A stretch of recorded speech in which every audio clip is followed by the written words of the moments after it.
Hey,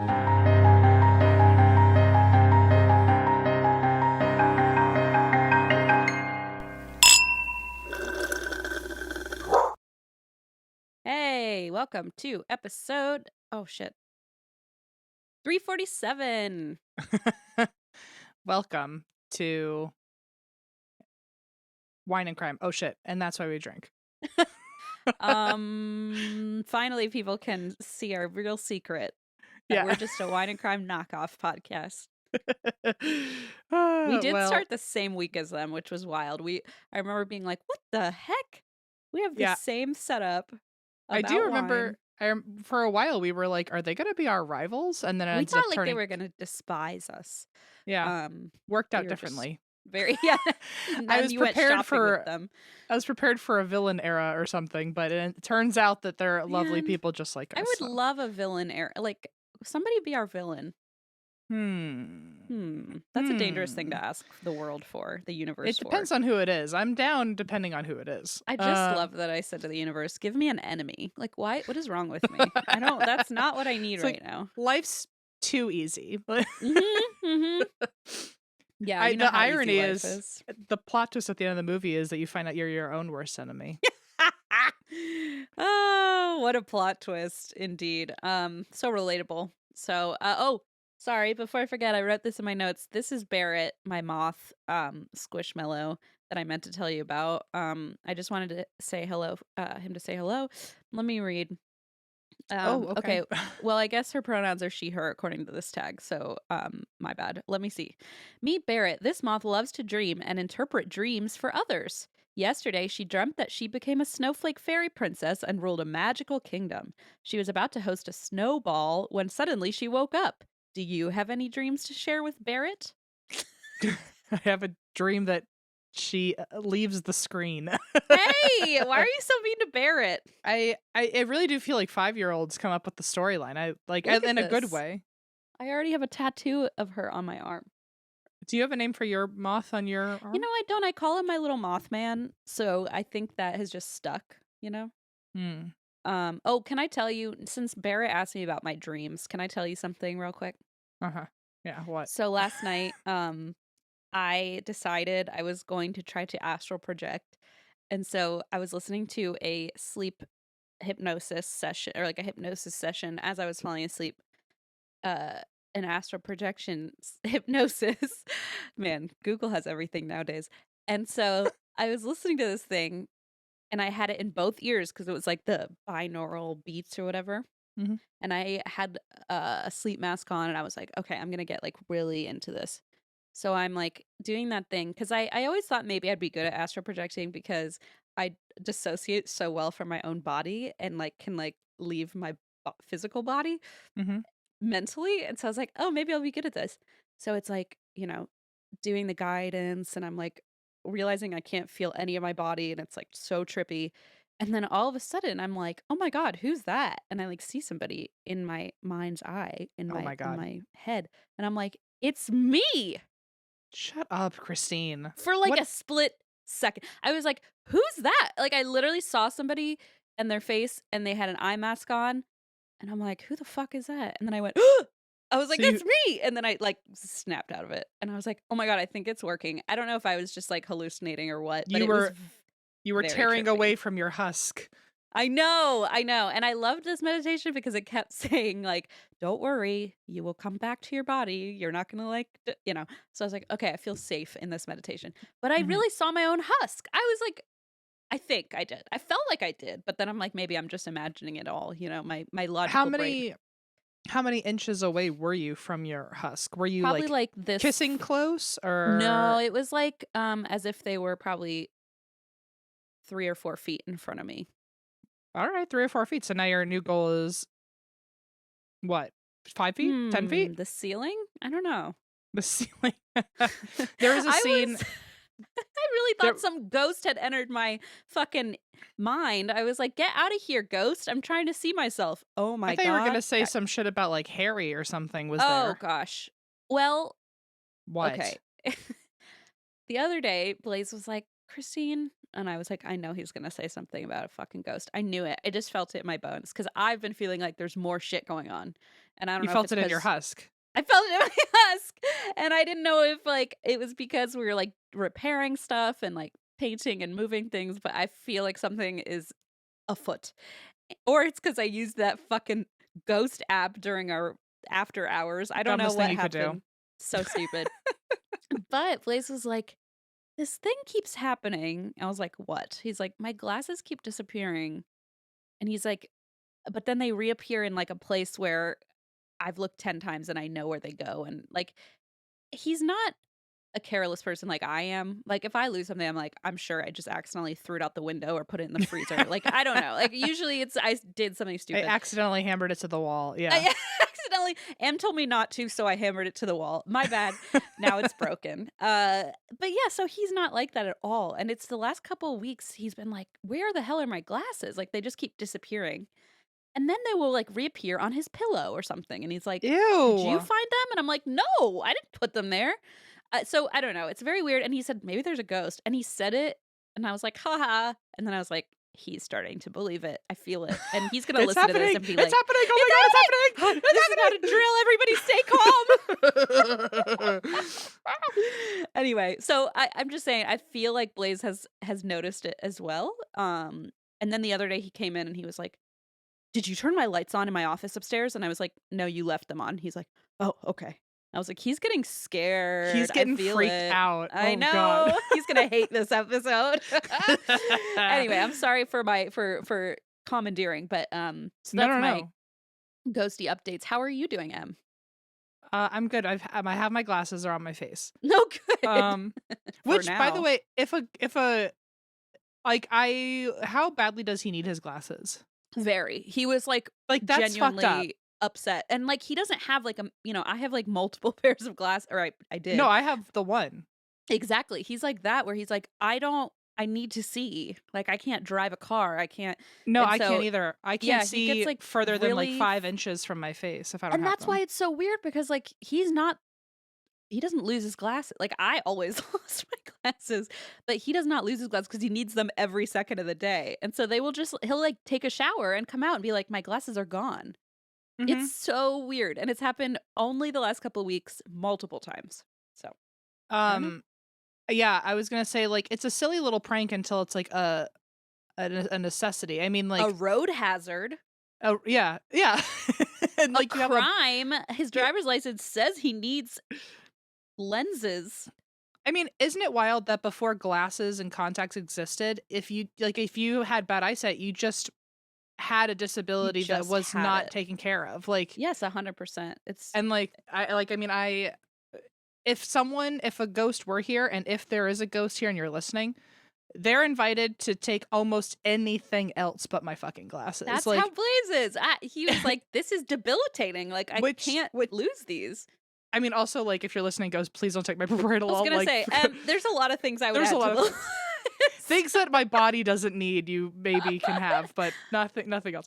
I like it freaks me out a little bit more because it's one of those things we've talked about before where it feels like, oh, the ghost wants you to notice, you know? Yeah, Because if it exactly. were It's a game. It feels Blaze's like a baseball hat, he's got so many he wouldn't even yeah, notice it was exactly. gone. And that disappears all the time because it's like, oh, yeah, it's like 10 of them or 20 or 40,000 and they go all over like how I do with all my belongings.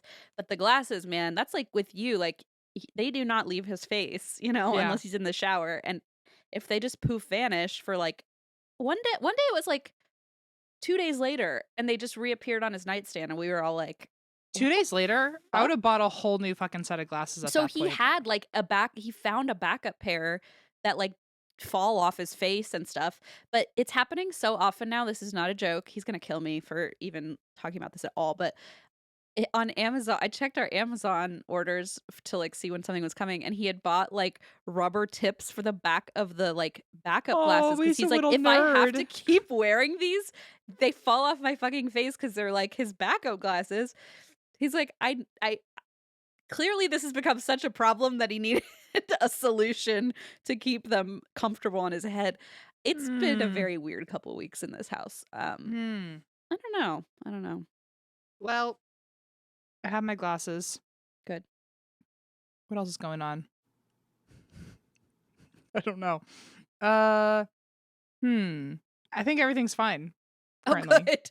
Good. You know what? My stepmom always says, "No news is good news."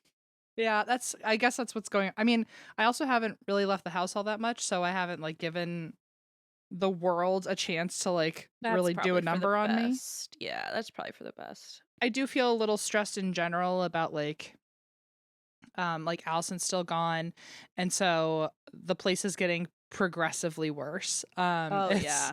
because the only reason I keep it very clean is so Allison like feels relaxed here, but Like, stays your partner. yeah, I do it Like, fully still loves you. because I fully am in a relationship, and if I weren't, this Oh, place would same. fall into shambles, which is what's happening, and I'm in the midst of like the destruction happening all around me, and I I'm feel you. You know what's so cackling in the middle of the funny night. is, like, I did not know this about you, and I think I have, like, a misguided understanding of you because Ooh. when we would go to, like, the apartment to do like space camp or do like one of these fun like surprise pop-up things and you'd bring all these crafts and I was a fucking like shit show and there's like glitter everywhere and paint and you were like about to rip your own hair out. You were like, Christine, I can't watch you do this, like you're making such a mess. And I was like, man, Emma's such a fucking clean freak. I'm over here like dumping paint. I was like, look at what I can do and like put it on my hand and like put like I became a literal toddler and you were having a fucking I could see your eye twitching and you were so pissed at me. And I was like, okay, Em and I would not live well together. But now that you're saying the place is falling apart, I'm like, maybe we would. Maybe we would just be a hovel. Like we would live in trash piles. I don't know. Like Mount Trashmore or whatever It it would is in be my about Trashmore. It would. I when I'm the messiest person, um I feel bad that I'm a mess. But then if there are other people who are messier than me, I'm like, I know out of all of us, I have the responsibility to clean it. So I think that's where the Yeah, you did difference become is. kind of the parent. You were like, I feel like the parent who's now responsible for like all of these messes. And I'm like, you brought me finger paint. I don't know what you expected would happen, but you delivered finger paint to me. And I really think it's because I knew between the two of us, I'm gonna have to clean it, and so I just saw my future as you were throwing glitter on the floor. okay, well, you know what? I say But again, why did you bring me glitter?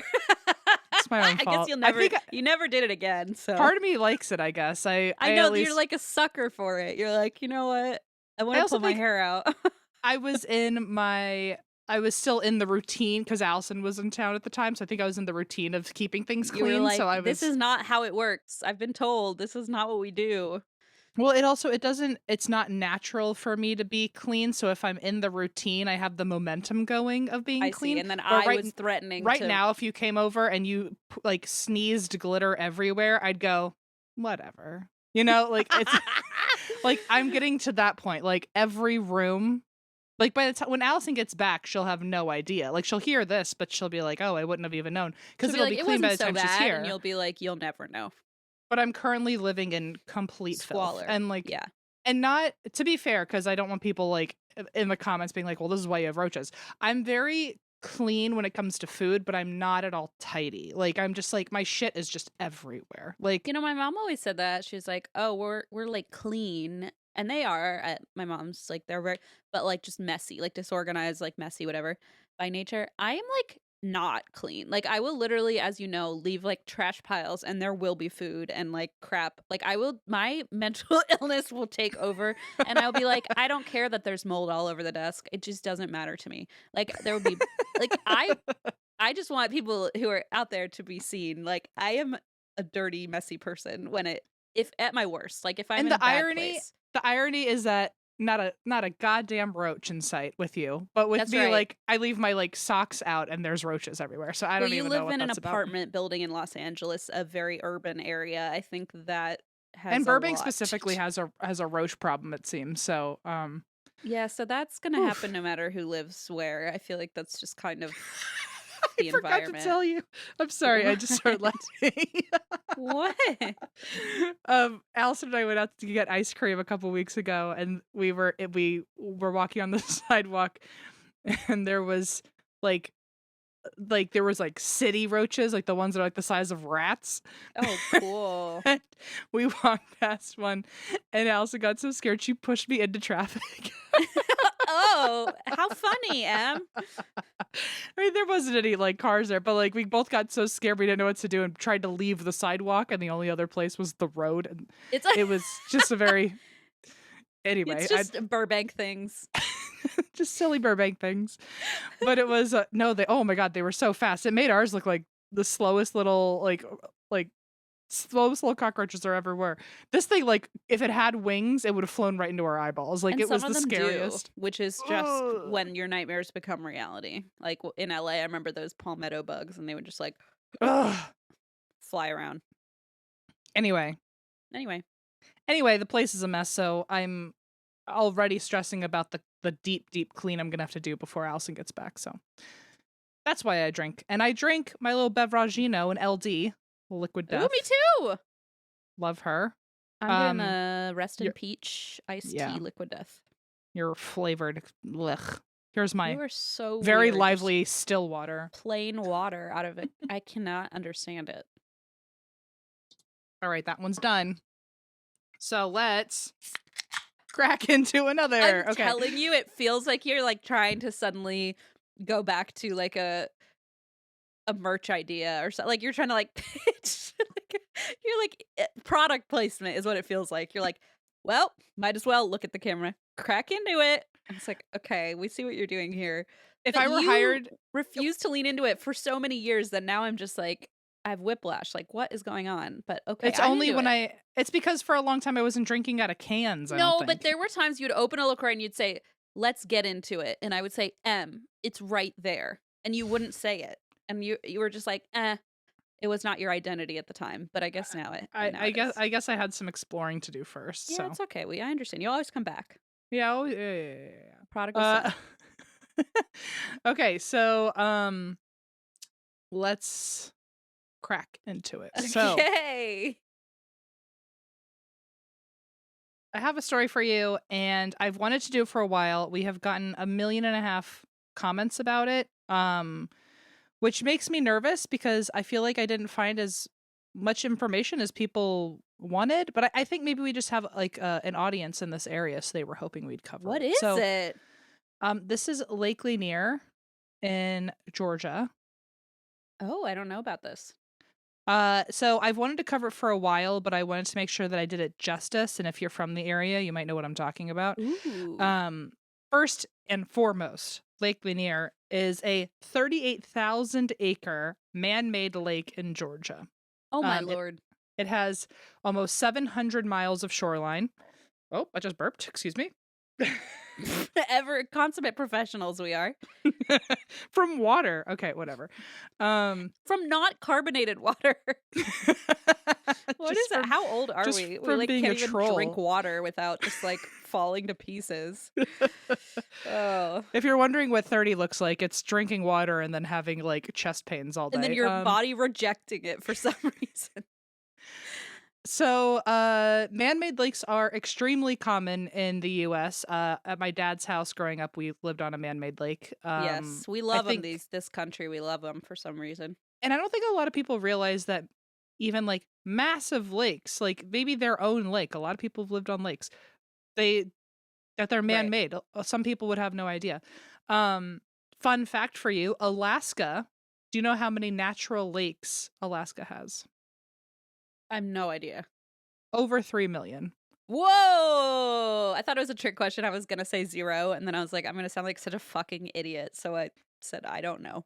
No, you're good. It's so natural lakes. It has over 3 million that are bigger than 5 acres. Wow. And these make up over 40% of the nation's surface water. Jeez. And then, fun fact: how many natural lakes does Maryland have? 80,000. None. Damn it! I knew 0 was gonna be an answer, especially when you didn't react. I was like, I should have. I threw the Alaska in there at first to throw you with the naturals. Yeah, you so really got me. Alaska has over 3 million natural lakes, but Maryland has none. If you've been on a lake in Maryland, it was man-made. So I have. Oh. Well, great. So, man-made lakes, do you know how they're created? I don't expect you to know, but if you have an answer. They dig a big I've tried to make a lake before when I was little in the backyard. and I Okay. just dug a hole and put water in it. It didn't work. So I know it's Well, not that. it actually kind of is. Oh, okay. Well, Kind I just did of, it wrong. kind of. So, you can do it one way or you can do it the opposite way. So you can create a dam in a river and then have it fill up a natural basin, Oh, that makes sense. or you can dig out a basin, a man-made basin, and then I have a see. river fill it up. Okay. And so probably the only reason it didn't work for you is because you didn't have a dam and the basin was not down to That is clown, that you is know? exactly why it didn't that's the only reason it didn't work out when I was 6 and I tried to make a lake. I You're get it. right. You're well. Oh, I'm just telling you what's Short-lived, landscaping career down the drain. well, man-made lakes are often created to provide drinking water for people, for agricultural irrigation, for industrial cooling, and in my opinion, one of the most important ones is flood control. Um, Oh. but creating man-made lakes, which are also called reservoirs, they are ecologically very controversial. Um, Flooding a basin destroys hundreds of thousands of acres of habitat that's near water and is very, very important. It's called, I think, riparian habitats. That means habitats that are nearby water. Mm. So if you flood a basin, it destroys acres and acres and acres of that, which creates um like creating the dam itself cuts the water flow and it harms things from being able to move upstream or downstream where they're supposed to. Oh, it, like, blocks the natural flow of Yeah, other it's another yeah, yeah, reason yeah. why like salmon is becoming endangered because they can't get upstream anymore. Right, right, right. And also major rivers have always carried sediment downstream, but with a dam in the way, it stops the river flow and sediment can't flow. So instead it just sinks to the bottom. Okay. And in the grand scheme of things, this means that there's very little new sediment replacing old sediment. So plants aren't rooting properly and it's destroying the wetlands, which is causing more flooding than there should be. So Oof. something as small as creating a dam hundreds of miles away can cause the wetlands on the shore to Oh, that's not be sad. able to flood or Right, to right, prevent right. flooding well. So that's why a lot of hurricanes these days have more devastating damages. And Oh. so anyway, just wanted to throw that fun little deep dive in for you. Deep dive. Well, a deep dive, wink. Well, if you had told me that when I was 6, maybe I wouldn't have tried to make a lake. I have a feeling your dam was about the size of like a You know solo cup or you something. So know what? Who told you about my secret tool I was using? I feel like you were just scooping with a rock or something and accidentally just Of helping the course that's what I ecosystem. was doing. So here's where we get into some of the darker history of man-made lakes in general, but this is what leads into Lake Lanier. So Okay. reservoirs are also super controversial socially because a lot of these man-made lakes are built on top of towns. Oh. Um and not like the town was already flooded, so let's take advantage of it and just make it a lake. But like towns were intentionally flooded and destroyed with the purpose of creating a lake Seriously? on top of it. Hundreds of of flooded towns What out the there fuck? were flooded to create reservoirs. Oh my god, I didn't know that. So an example of this is like Lake Mead was actually an ancient indigenous settlement that's now called the Lost City. Oh, Um, and historically, if a town was going to be flooded, residents would be told with very little notice, so of they couldn't really course. pack everything up. They were also sometimes paid, but the compensation was like not enough to like recoup like how much you're A losing from your whole fucking living. job. Yeah.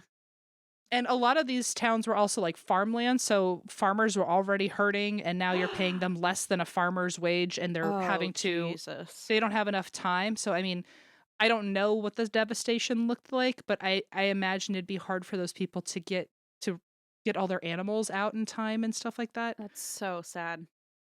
Um, or even just their own like livestock, their whatever's in their own home, you know. Um, and one of the most notorious examples of this is Lake Lanier. So it Oh. was once home to indigenous people for at least 12,000 years. until thousands were forcibly relocated so white farmers could move in.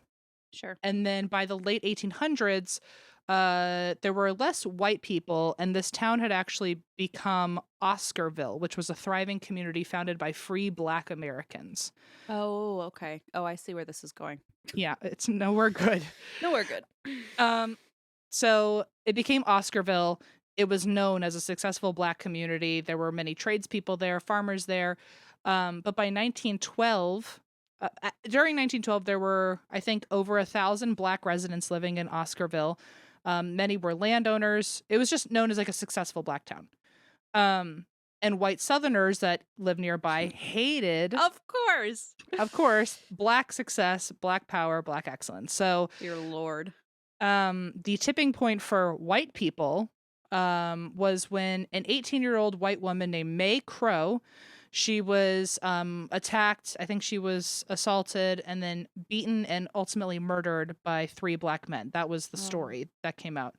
And I think there was like no evidence of who the 3 Black men were, but Ernest Knox, Oscar Daniel, and Rob Edwards were accused, charged, tried, and convicted in one day.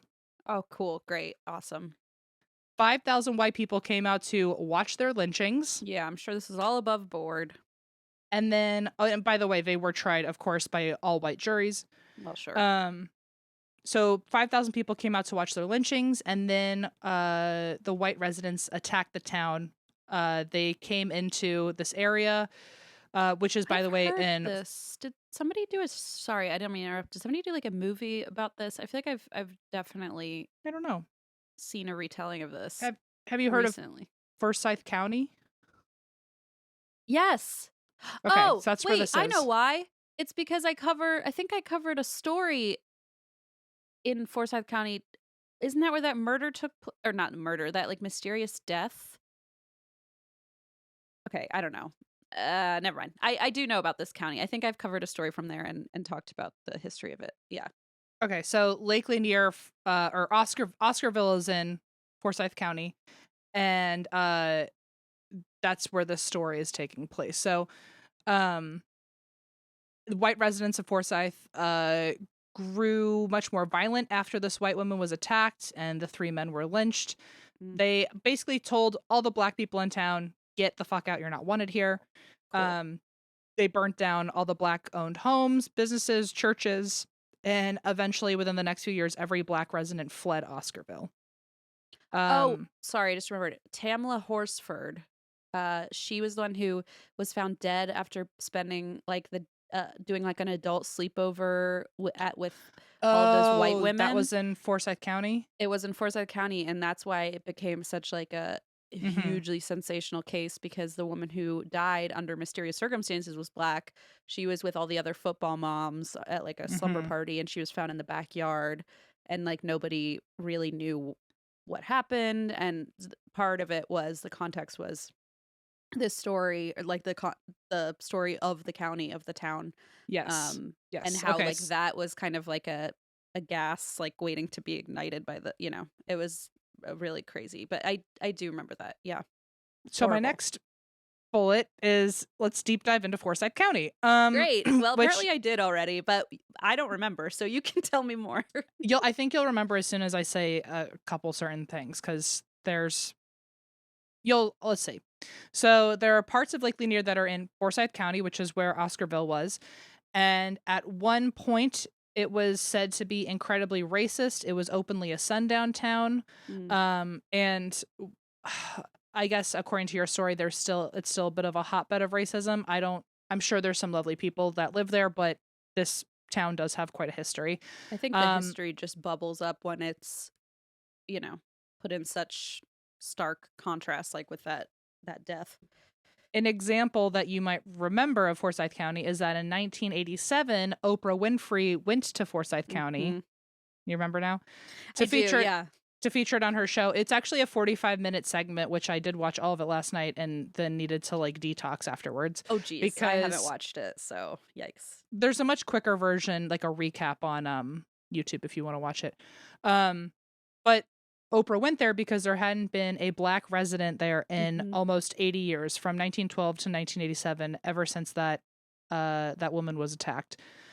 There hasn't Crazy. been a single black person that's lived in that town. So I think after watching the 45-minute segment, I got some better context on it, that I think there were talks of like black people wanting to move back. I don't, or like, talk, like, I don't know how the discussion came up, because I don't know if they wanted to or if it was a hypothetical, but the townspeople started freaking out and a protest was held in town Yes.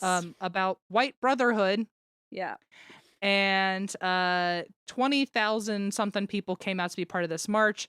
Black people counter marched at the Mm. same time, and you can see them being pelted with rocks. Literally, David Duke, the grand wizard of the KKK, was there.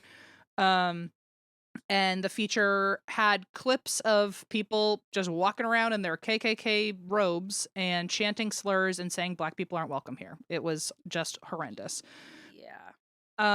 So Oprah held a panel, and I will say a majority of the people she held a panel of all the people who actually live in town. Yeah. Um, and a lot of them were like, this is bullshit. Like, we welcome everybody. So I It's appreciate like the that. loudest get the, like, headlines and Exactly. stuff, yeah, which is unfortunate. Exactly. So it's not that Forsyth County is 100% racist. Right. It's just that they have quite a number of loud folks in their town. Vocal vocal minority. Yeah, fuck that. So that was just to give you an idea of what this town looked like even in 1987, 80 years later, that they had to have a panel about whether or not they should allow people other than white people to live here. Right. And after this, during the last census, they recorded that Forsyth County wasn't even 5% black. So it's still heavily, prejudice, I would guess. I would assume that there's quite a few people out there who would think that. But I just wanted to give you a recap on Forsyth County, and going back to Oscarville. After they drove all the black people out of the town, the army then took the area and used it as a Mm, reservoir project, I which see. which it's not like it's entirely the town or Forsyth County's doing, but the government took advantage of the fact that now there was this empty town. Sure. When they flooded the towns, they sunk landmarks, stores, schools, churches, cemeteries. They all became the bottom of the current lake. Yeah, I mean, that, like, makes my heart sink. Like, that's so dark.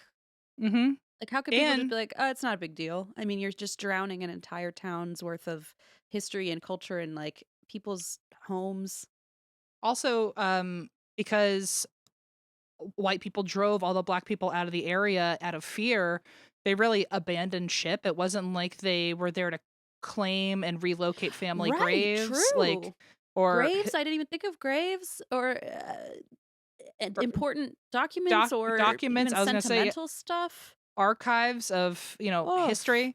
There actually was, I think it was also Oprah. If it wasn't Oprah, it was some news. I don't know which one it was, but somebody actually tried to reach out recently to descendants of Oscarville residents, and was able to Wow. find people who actually could tell the stories that their grandparents had told them Oh, about Oscarville, which that was a really interesting segment too. But it's just so sad. So much history was just destroyed immediately. yeah, without thought or input from the people who actually lived there. And not at all fun fact, but there are many communities, like I said earlier, that have been flooded and turned into reservoirs. But of course, a lot of them are black communities that were run out and then flooded. And this Right. is either through overt or systemic racism. Examples of this are Delta Park, Oregon, that was a black town once called Vanport. In Alabama, Lake Martin, which is still there, was actually two black towns called Coalesia and Susanna. And then Central Park, New York City used to be two black communities called York Hill and Seneca Village. Great. So just some examples for you. Mm. On top of all that history, and the bodies that were sank by the government, these were also, again, once sacred indigenous sites. So just two kicks to the crotch. Yep. And for the third, this lake was named after a Southern Confederate. So Why not? Just put cherry on top, you know what I mean? yeah. The racist cherry on top. So today, Anyway, I'm sorry to like bum everybody out, but I also like would have definitely been an asshole to not talk No, about no, that. So it's really important to I mean, makes it's also fascinating, you know? I mean, as fucked up as it is, it's important to that we remember it. it is also wild that like some people are just like out there jet skiing and like there's a fucking Yeah. school underneath you or something. Like Like cemeteries or like there's cars, grocery there's stores. Ugh. yeah. So today it's a tourist attraction in an affluent, very white area. That it brings in about $5 billion a year No, that's crazy. with 10 million annual visitors. And some stats, I said this was a very white area. Some stats suggest that this town is up to 70% white for this Okay. area. Lake Lanier is also particularly dangerous for a man-made reservoir because multiple drownings, boating incidents, whatever it Mm. is. But it's oddly dangerous. From Like they don't know 19 why, you mean? like we think the story goes, it might be the ghosts. Cursed, I see. From 1994 into this summer, last month, um, almost 230 people have died in this lake. And just for clarification, if you're listening to this podcast in 40 years, because that's what Oh, I tell right. myself, the year is 2023. So from 94 to 23, you said? Yeah, so not Jeez. even 30 years, 230 people have died in this That lake. really seems high. Um, at the time that these notes were done, it was 8 deaths had already happened this year, but as of TikTok last night, 12 have already died this Are year. you shitting me?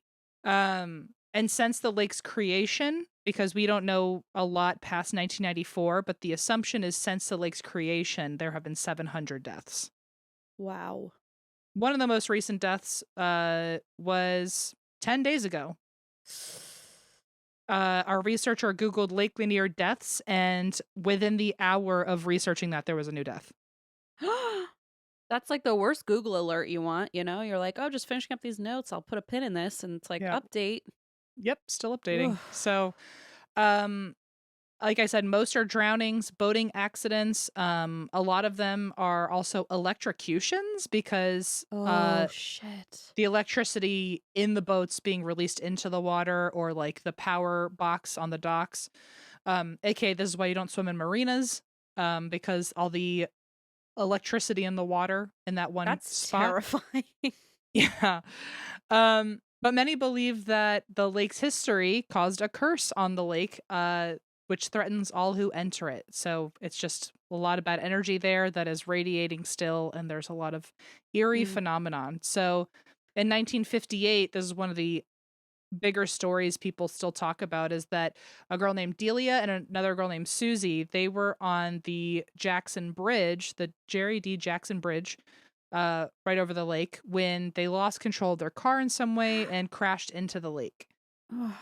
18 months later, a fisherman found a woman's body floating in the lake, missing both of her hands. Oh. And they were like, that's odd. There's a story there. And this woman was just buried in an unmarked grave because no one knew Oh, who it she was not was. one of the girls? They didn't know. They just found a woman at Oh, 18 I months see. after this car crash. But she was buried in an unmarked grave, and soon after she was buried, people started regularly seeing a ghost on the bridge of a woman with no hands. Oh, no.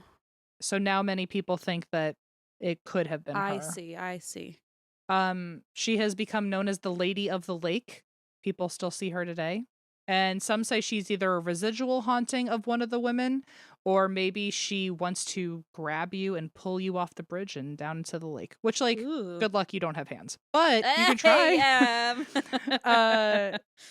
Like, if she's known to grab you, it's even creepier because she doesn't have hands. It I'm is like, worse. It is so somehow worse. her ghost has ghost hands. You know what I mean? Yeah. I got you.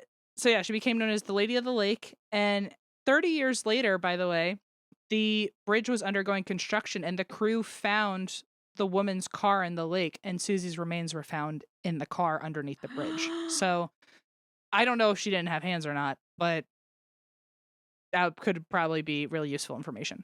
But wasn't the woman who was already found the one without hands? Oh, yeah. So I guess if they found Susie's remains, then Right, so Delia that was must the have one been without hands. that So may have been Delia, yeah. maybe Delia.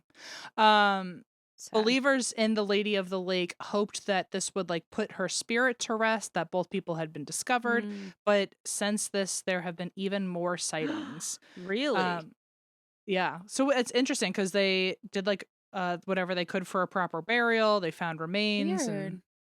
she's still seen. Maybe there's something to the accident that she wants people to know, you know? Yeah. I don't know. I don't know. Ouija board on the bridge? Maybe You would later. say yes. I Don't even know. with I'm your I in. don't I'm know. in. Let me Who am think I about it. kidding? There's another spirit, which is extra eerie to me. It is a ghost of a raft that Huh? floats on the lake at night and appears from thin air in front of boaters.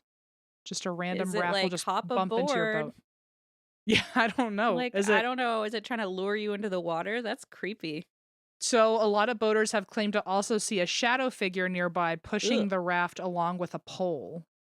Like fucking river Styx? Like that seems like ancient, like an ancient, creepy. Well, so even though the water is too deep to tread, this person looks like they're gliding through the water, pushing this raft with a stick. And Ugh. some believe this is a residual spirit from before the lake was made when people worked the waterways here. And so maybe this is a worker who used to push boats and like that floated through Oh. shallow streams. Oh, he's like, here's the water. I know what to do. Which is also interesting because that implies that ghosts float. Because wouldn't he be haunting the bottom of the lake where he could stand at one point? Where the water would have been at the time. Good point. But now he's floating all the way up here. So you'll Hmm. float too. That's what Pennywise the clown says. Oh no. Um, but yeah, so apparently this raft has an old lit lantern that lets you see the figure's shadow Oh, that's until creepy. the shadow and the raft vanish into the dark. That does feel like a underworld. Like it Hmm. feels very ominous. One story is that one night the fisherman saw the raft and actually heard someone yelling, and so he dove in to help. And only when he came back up from diving in, the raft was gone. So it really does kind of sound like it's luring you Get into the people water. in, yeah. If you this is an urban legend, which like I'm curious if your town had anything like this, but they said if you swam in the lake in your underwear on a Sunday, like one of those crazy ones, you could actually hear the old town below's church bells ringing underwater. Okay, I Which love that. The underwear part is hilarious, but the rest of it is very spooky. it's also like the church is saying like you're sinning, like get more than your underwear Oh, I on or see your something. butt. Yeah. Ding dong. It's like Get out of sin, here. sinful. Sinner. Yeah, Wouldn't it be weird to think, sorry, real quick, of like, you know how we talk about sometimes time slips or like witnessing kind of a clash in time where you're accidentally like seeing the past or the future? Wouldn't it be wild if you lived in that town and you got a glimpse of the future and it was just like the whole place is fucking underwater? You'd be so confused. Can you You'd be imagine like, looking up in the sky and there's someone floating around in their underwear? you'd be like, I'm so confused. What is going on?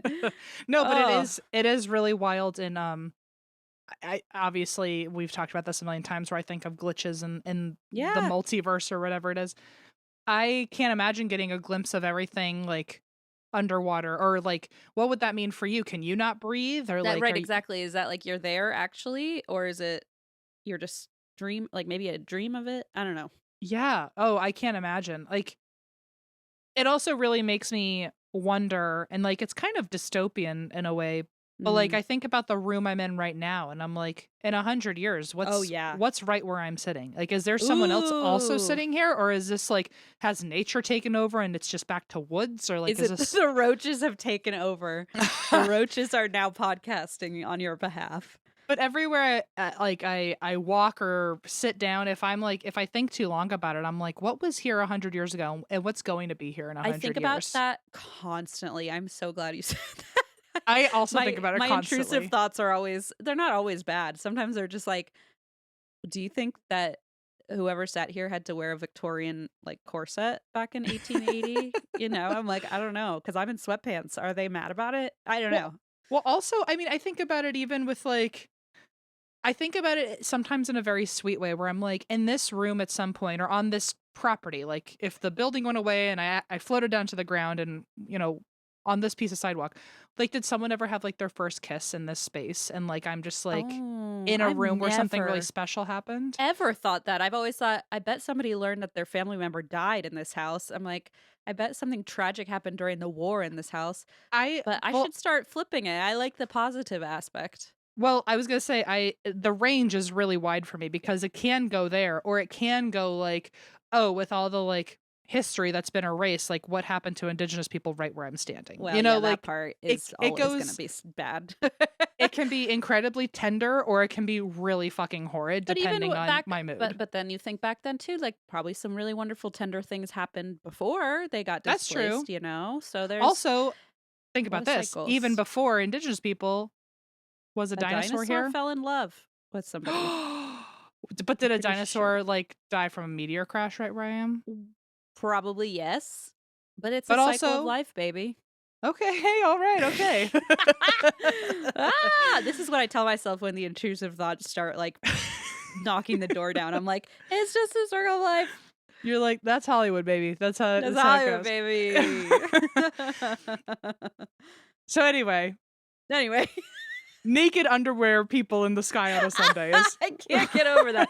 That would be one of those trippy things where you're like, I had the weirdest dream. And like I it would make know. no sense. But then It we're all makes you underwater wonder and there was a naked teenager floating around and the church bell was going off. But like, it makes you wonder if any dreams are yes, impossible. like Like, nonsense dreams that don't make any sense. You're like, maybe in the future. yeah, you don't know.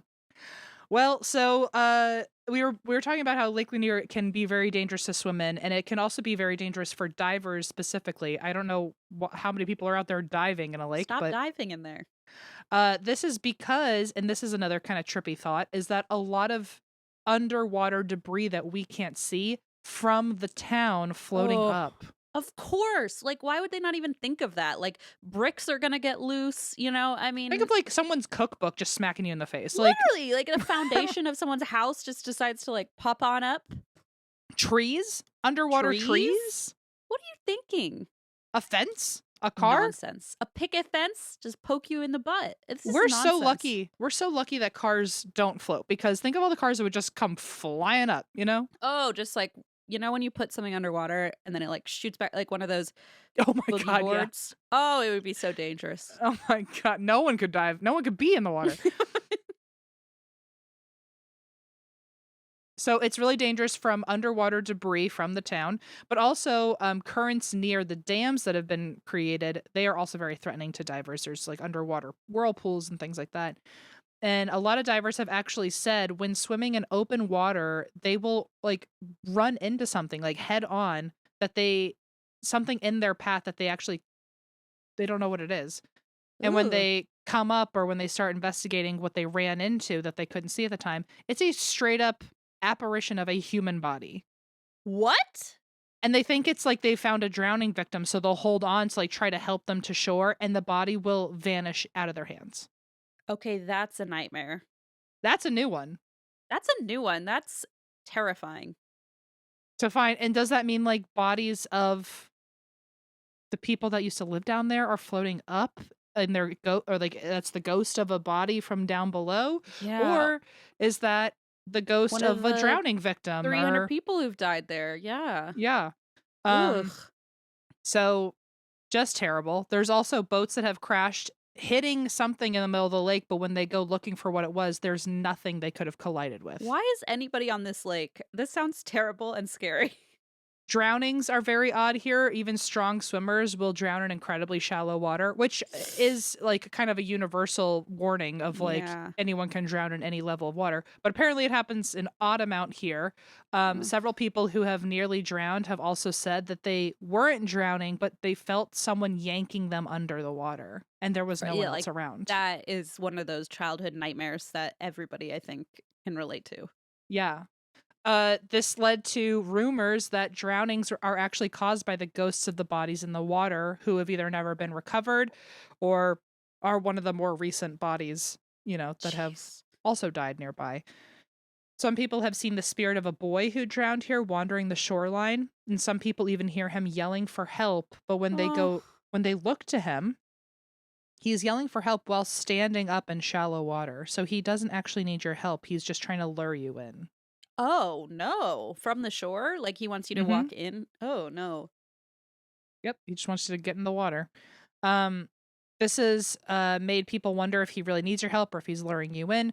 Other people claim to see ghosts under the water, floating near the surface, but not being able to get out of Oh, the surface, as if they're that's trapped horrible. under like a sheet of ice or something. It's like they're near the water and they can't break the surface. Ugh. Um, so Goose Cam. like, what does that mean? Does that mean they floated up and they just couldn't get out, or did they drown and they couldn't make their way up, and so their And they're ghost is? trying to, like, make contact. Can you imagine a Ugh. residual haunting of someone who drowned, so like the ghost No. can never get out of the water? It's just like that loop of, like, watching them drown. That's horrific. Sometimes people also hear angry voices calling their name in the water, also trying to lure them in. Ugh. People hear unexplained sounds, they see lights, they hear music and singing and talking that are all reported on the water, even if you're on a boat alone with nobody nearby.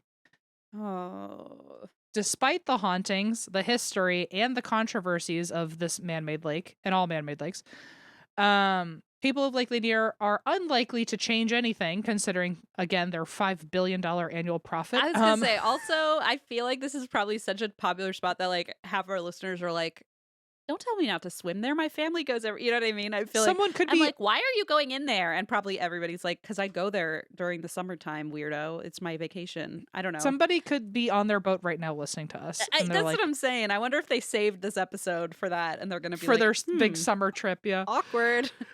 Um, there's a historian named Lisa Russell, and I'm just going to end on a quote from Lisa that says, "A haunting is something difficult to ignore or forget, something poignant and evocative, and the real haunting in this story is how history has made it impossible to ignore what was done to the land in North Georgia. Once a land of wild rivers, North Georgia is now broken with dams and human-made bodies of water that changed the ecosystem. Mm. And once a land that belonged to indigenous people, it is now buried under the water, making recovery of that lost culture impossible." So, Oof. it's scary and It's on every heavy. level. Yeah. Yes, it's Sca- heavy stuff. I mean, and it makes sense why it would have such a dark energy if I mean, it doesn't sound like it has a dark energy for the most part if you're just, like, there on a boat having fun, but, it makes sense that people think it's cursed or has a dark energy to it if it does have such a bleak history. But I can also see why it makes such a profit, because it's a lake for anyone. If you're a historian, if you are trying to preserve culture, if you Mm. like ghosts, if you just like being on the fucking water, If you like there's a Yeah. reason to be there for any group of people. It seems Right, like, like, I think if I didn't know this story and someone said, like, "I wanna go there," I'd be like, "Sure." I yeah. don't know, why not? It's a Or you beautiful can know a lake. lot about it and still want to And go still and go, just yeah. and give it like it's respect or something. So it's obviously a tourist attraction, but I can see why so many different types of tourists probably are lured to Yeah, it. So drawn to it. I yeah. wonder, listeners out there, if you, I hope you don't mind my kind of flippant remarks about this lake, but I am curious to know if you've had any spooky encounters, anybody out there who's been here, you know? I will say we've had a lot of requests. My DMs at one point were filled with people who are near Interesting. Lake Lanier. So I wonder if um they've had any stories. Send them to our email, I'm curious. yeah. Yeah. I They're probably like, "We have already." I was I just not know. looking at it, but But wow, yeah, good so there it is. story. That's one of my favorites so far, Em. That was I didn't know you could have such a haunted lake. I didn't know that was a thing. I mean, 700 deaths and it's since its creation, and That's crazy. almost a third of that was in the last 30 years. Like, Yeah, ooh. so last comment, guys, be careful, please, out there. Like, go have fun, but just please be Bring a careful. And life jacket or something. yeah, and Jesus. Em is right. You can drown in an inch of water, anybody, no matter how proficient you are at swimming. So please be careful. And if you see a raft at night, don't look at it. Don't even think about looking at it. Just let them go on by.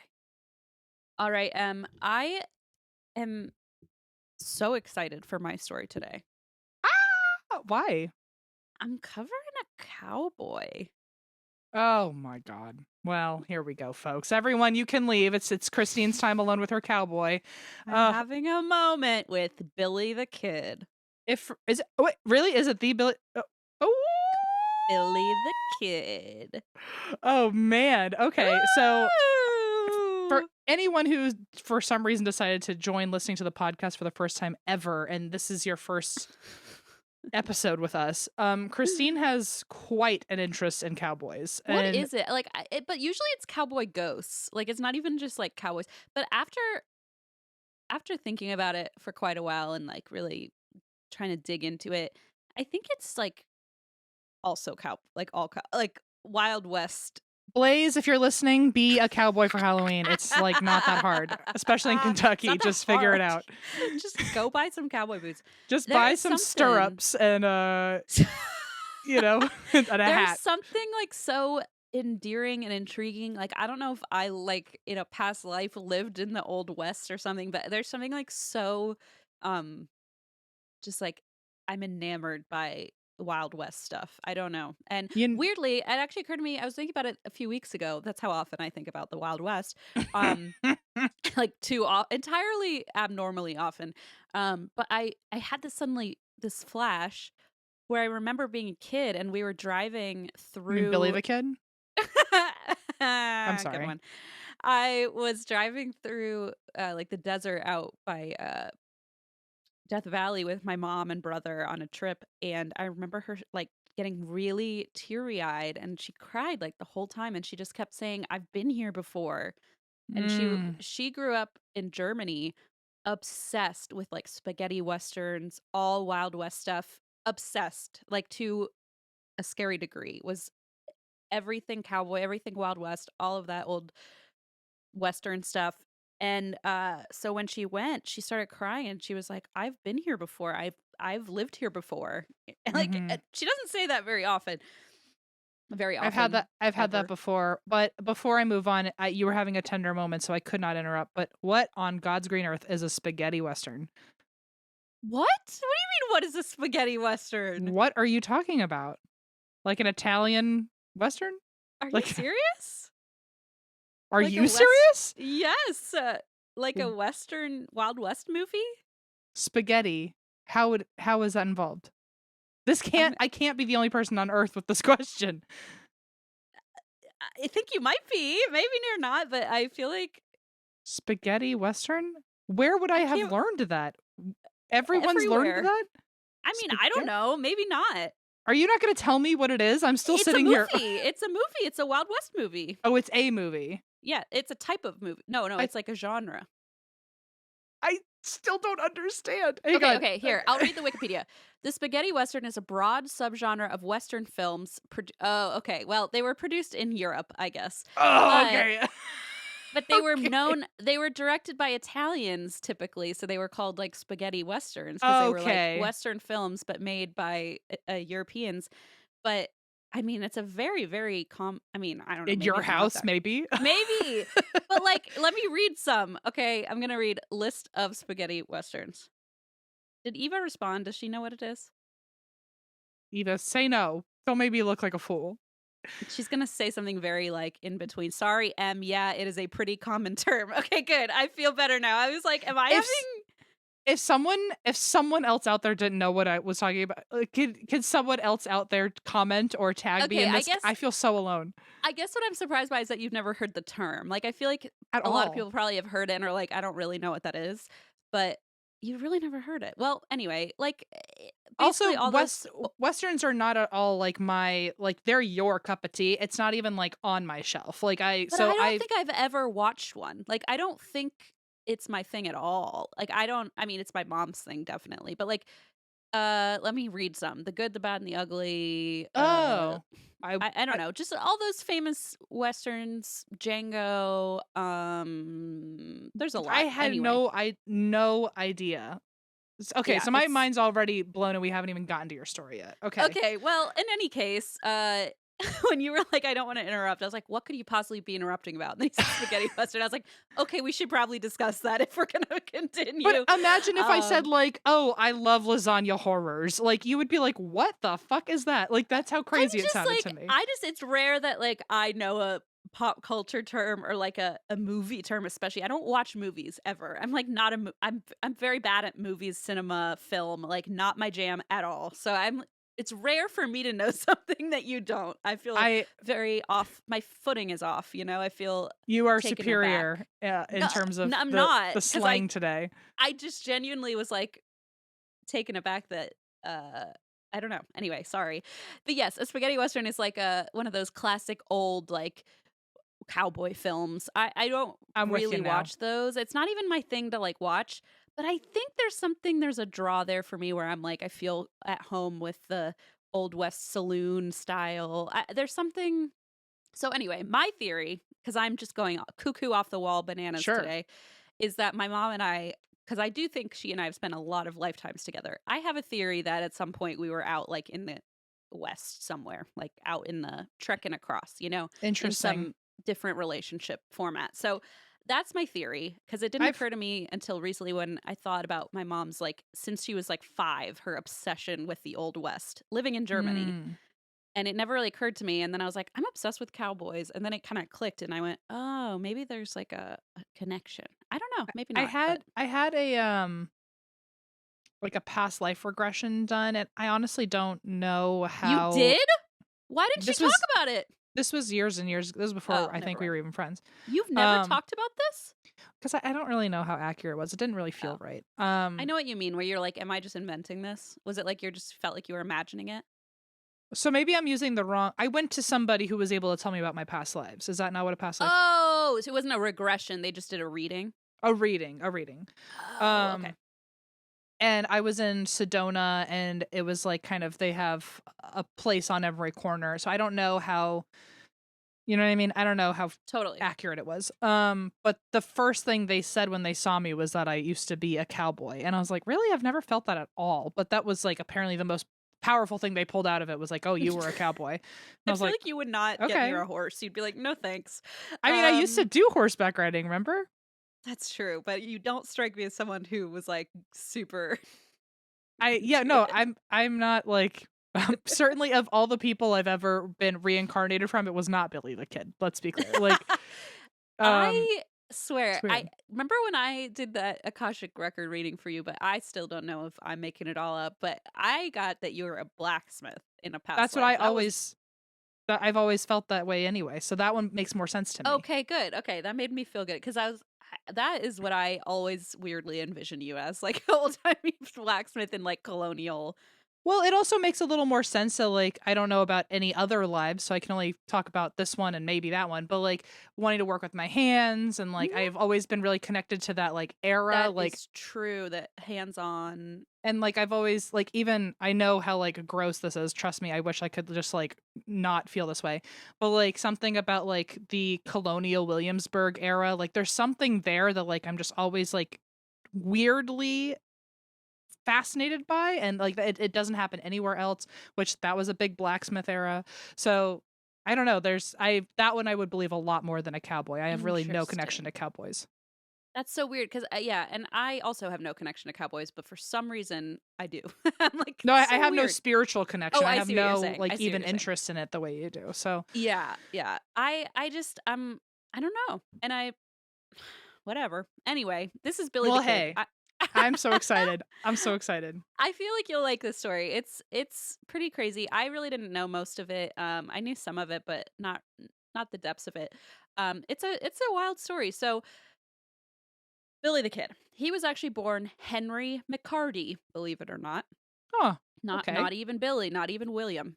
Crazy. Uh yeah, crazy. He was likely born, we think, in late 1859 to a woman named Catherine McCarty, and she was an Irish immigrant living in poverty in New York City. We don't know who his father is, but he and his mother, during his childhood, they relocated to Indianapolis, and so they moved out, you know, west. And in 1873, Catherine married a man who became Henry's stepfather, and his name was William Antrim. And Billy the th adult. there you go, you're onto it. And, they moved to Santa Fe, New Mexico to start a new life. So Henry moving out here was very adaptable, very smart. He quickly became fluent in Spanish as a way to fit in amongst, the new peers he had in the West. And I don't know that I just find this so fascinating. This was a really, really difficult region to live in. There were lack of resources, lack of medical care. There was so much prolific fighting, murder, just like I mean, what you picture the Wild West to be. Mhm. And this significantly dropped the average life expectancy in areas like this. So, according to some sources, it was so tough to live out west that 80% of the population was under the age of 30. Holy shit.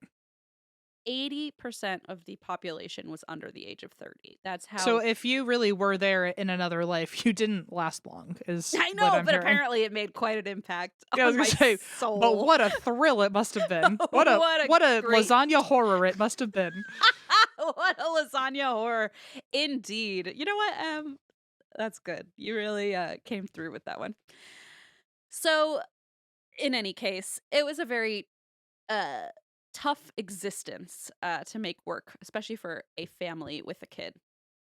Basically, cowboys out there had picked up their tools for survival from Mexico's vaqueros, and these were often called the first real cowboys because they pretty much were. Under Spanish colonial rule, enslaved black men in Mexico had worked as vaqueros to maintain livestock. And as livestock populations grew and demanded more work, they abolished a law that had been set in place that had forbidden indigenous people from riding horses, and they would be Jesus. executed if they were found riding a horse. So they abolished that law Oh, because they okay. needed more people to work on these, Sure. livestock farms. And that law was repealed. So soon, Black and Indigenous people in Mexico were mastering techniques as far as horseback riding, and they were paving the way for other cowboys who eventually became the face of the Wild West, like Billy the Kid. So Henry was still just a little kid, and he settled down with his parents in Silver City, New Mexico, where William, his stepfather, could find work as a miner. Oh, also mining is another weird thing I have like a very strong attachment to for no good reason, like coal mining. I don't know. I'm just All like right. coal mines. I'm like, just find I it don't get to fascinating. I'm Colonial Williamsburg, so like take it. Please take and I run think with it. I just love stories about coal mines. I don't know. Listen, I live in Kentucky now. Maybe I'm just trying to get to my Appalachian roots, but something about it, I'm like, ah. Anyway, so Catherine unfortunately was suffering from tuberculosis, and apparently she worked in a laundry, meaning, and like reading about this was just it like drives home how hard it was to live in this era anywhere, especially if you had to do labor. She worked at a Mm. laundry, meaning she had these like big, huge boiling buckets of water to wash clothes in. And then apparently they had like cold buckets where you would have to jam your hands into of like so you don't get burned. Ooh. So you'd like be in the So it was scalding water, constant shock. constant shock to your system. And she had tuberculosis and got a lung infection, and like think about how horrible that would be to be in this like enclosed area with all this like dirty boiling water where you're washing people's Mm. sweat out and So ugh, even if you weren't a cowboy, you were not gonna live past it 30. sounds like it was tough no matter what. Like it didn't even because again, like the cowboy stuff aside too, there wasn't really hospitals. There wasn't really like it was I mean, I don't even know a better way to say it. It was like the Wild West. Like there's no structure in place for medical care and that kind of Mhm. thing. So you're kind of out of luck. So she had hope moving, from like New York City and Indianapolis to a desert climate would heal her symptoms or help her tuberculosis. But unfortunately, she did get a lung infection and she succumbed to her illness only a year later at the young age of 45. Hmm. And she left 13-year-old Henry alone. He did have a younger brother, but at this point, he and his stepfather wasn't really interested in raising a kid that, wasn't His stepkid too. biologically his Yeah. own. Yeah, exactly. And so he was kind of just adrift at age 13. And he moved into a boarding house run by a woman named Mrs. Sarah Brown. And we're not sure if Henry had been a troublemaker, before his mom passed. But at this point, he did start to get into a little bit of trouble. He befriended another boy in the boarding house, and they were like partners in crime, I guess you would say, literally. So on September 23rd, 1875, which was a year and 1 week after his mother's death, Henry was arrested along with his friend from the boarding house, George Schaefer. The story goes that Henry was on the lookout while George robbed a laundry operator, making off with clothes and two guns. And they were both Mm. arrested for this, charged with larceny, and sent to jail. And even though the sentence was pretty light and he was young and he was going to get out pretty soon, he was very impatient, um, and decided he was going to break out immediately. Okay. So he shimmied up through the chimney and escaped. I can't even And imagine the upper arm strength for that, but yeah, okay. I can't even imagine fitting my stupid butt in a chimney, but okay, yeah. He's like 15, so I guess he's probably gangly. And he he makes his getaway, and now at age 15, he's officially an outlaw already Oh my because god. he's Because he's escaped already from escaped. prison, Yeah. from jail. Yeah. So the Silver City Herald published a story on this escape, and this was actually the first story published about the boy who would become the most notorious outlaw of his time. So Mm. his escape out the chimney is like the first newspaper article about him, which I kind of love. So Henry made his way through New Mexico, through the desert, alone to the mines where his stepfather worked, and William gave him some money, his stepdad, and said, "You know what? Get out of town before you get in trouble." And Henry said, "All right, don't need to tell me twice," and he skipped town. He wandered through the winter until he showed up in the Arizona territory at Camp Grant. And at this point, he was 16 years old, so he started taking up odd jobs on ranches. And this is when he picked up his infamous nickname, the Kid. Mm. Now, pop quiz for you. Not really pop quiz because I haven't taught you this yet, but do you know why Kid was it was actually a very common nickname back then? Oh. Why was like you want me to know You why? have a guess? Yeah. Why? Is it because so many parents were dying by 30? There were I just mean, kids everywhere? I think that actually is part of it. Yeah, I think that actually is part of the theory, interestingly, that like so many people were starting their lives at such a young age because the life expectancy was so short. Yeah. Yeah, but so I actually pulled a line from a website called tvtropes.org. And they said quite a few gunslingers and outlaws made their reputation before they were even old enough to shave regularly. Thus, they got kid as part of their nickname. And Mm.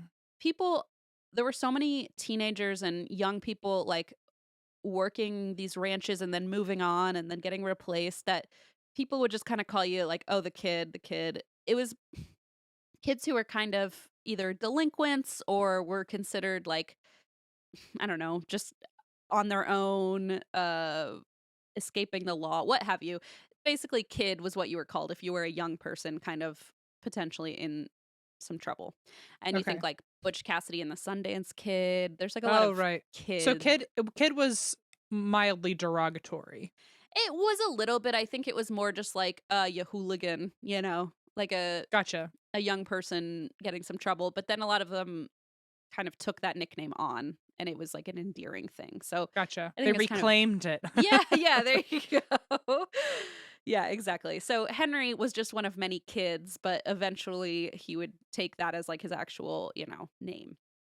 So Henry made little money, but he wasn't responsible with what he did make. Again, he's 16 and like he doesn't know his dad and his stepdad doesn't want him and his mom is dead. So I can't imagine you'd Tough life. yeah, like I don't blame him for being 16 and gambling away his money. Like there's worse things you can do, I guess. But Especially when you he, have 14 years left expectancy yeah, wise. exactly. So, You're already more than halfway through your life expectancy at this point. So, yeah, he gambled it away. He started spending time with a horse thief and suspected murderer named John R. Mackey, and they became pals. And John had a notorious gang, and so he kind of got in the folds of that. And a year later, Henry was arrested for the second time in his life for stealing horses from soldiers. And when he was arrested, they listed his name in the paperwork as Henry Antrim, alias Kid. And Hmm. so Antrim was his stepfather's last name. So he had Okay. kind of Okay. taken that. And then Kid was the nickname he had gotten. So you can kind of see how we're getting to Billy the Kid slowly Hmm. but surely. So, fortunately for Henry, a local dance was occurring that night, and the guards were much more interested in going to the local dance at the, I assume, some sort of saloon. It was much more important to the guards to go there than actually guard the prisoners, so they kind of let them be for a while, and Henry took advantage of that. He was in shackles, but he managed to escape while they were gone.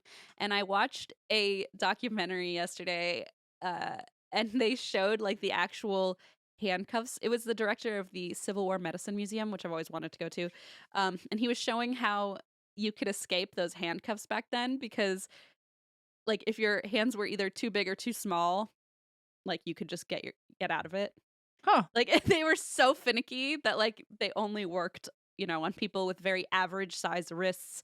Which It is just wild didn't. because if you knew it was foolproof, if you grew up in a time when that was foolproof, it's not like you can say, "Haha, he's shackled now, off to the dance." Like it's Exactly! like you Apparently, knew there this was, was a like. chance he wasn't gonna Yes! be there. And apparently this was, like, a fucking epidemic, people escaping these handcuffs. So, like, I don't know what they were thinking, but, I guess the dance was worth it, It Yeah, was a he's like big this. deal. It's like, I'll just catch him again later, I guess. Yeah, I feel like it almost feels like a cartoon, sort of, where it's like, it's not that serious, It's like, Yeah, yeah. "Oh, we'll catch him next time." Like, it always like, It's like a sometimes he's in oh man kind of "Aw, thing. shucks." Yeah, it Yeah. it feels sometimes they say, "Oh, you're gonna be hanged tomorrow," and then he, like, escapes, and I'm like, What are these people doing?" Like, they're Yeah. saying these, like, crazy serious things, and then they're like, "Oh, well." I don't Mm. know. It seems like it was a very different time. So he gets out of these shackles, he disappears for a few months, and he comes back that August, and enters a poker game near Camp Grant. And we know this because during the poker game, he got into an argument with the local blacksmith, Emmethy. Oh, no, not Emmethy. Sorry. Not yet, not Uh, yet. Maybe not yet, you were not Billy yet. the Kid and that's how we found each other. Well, this is going to be rough news for you, Em, because you Bang. killed the blacksmith. Yeah. Saw that Whoops. coming. Yeah, so Henry got into an You're like, "I'll argument see with. you in another life. I'll see you over there." I love in that theory that or in that version of events that I did an Akashic record reading for you, and I'm like, "I see you as a blacksmith." And I'm like, "Yeah, and I But fucking not as murdered my you." murder Yeah. victim. My I see you covered in blood. Nope. it's Let's like you avoid did see me that. as a murder victim and you went, let's not go there. Let's Let's not tell you gloss about over that." that. Yeah. Listen, I'm sure there was context, you had to be there. That's so true. Like, I don't know where I came up with that, but anyway, so he got into some sort of argument with a local blacksmith whose name was Francis Windy, nickname Windy Cahill. Hmm.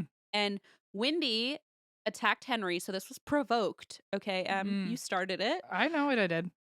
Windy attacked Henry, pinned him to the ground, and started slapping him, like, really Oh. aggressively.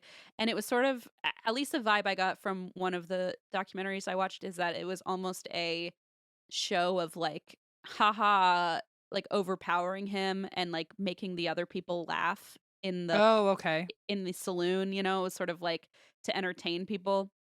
And so Henry shot him, got up and ran, and Wendy died the next day from this gunshot wound, and Henry skipped town. This time he fled to New Mexico, and he ended up running into a gang called the Boys, who belonged to a larger web of outlaws out in the West. And why What are you what laughing? was I'm sorry, like the kid and then no, the boys. The And Boys. then they're part of a bigger group where I'm sure there's the girls and like it just keeps going. The men.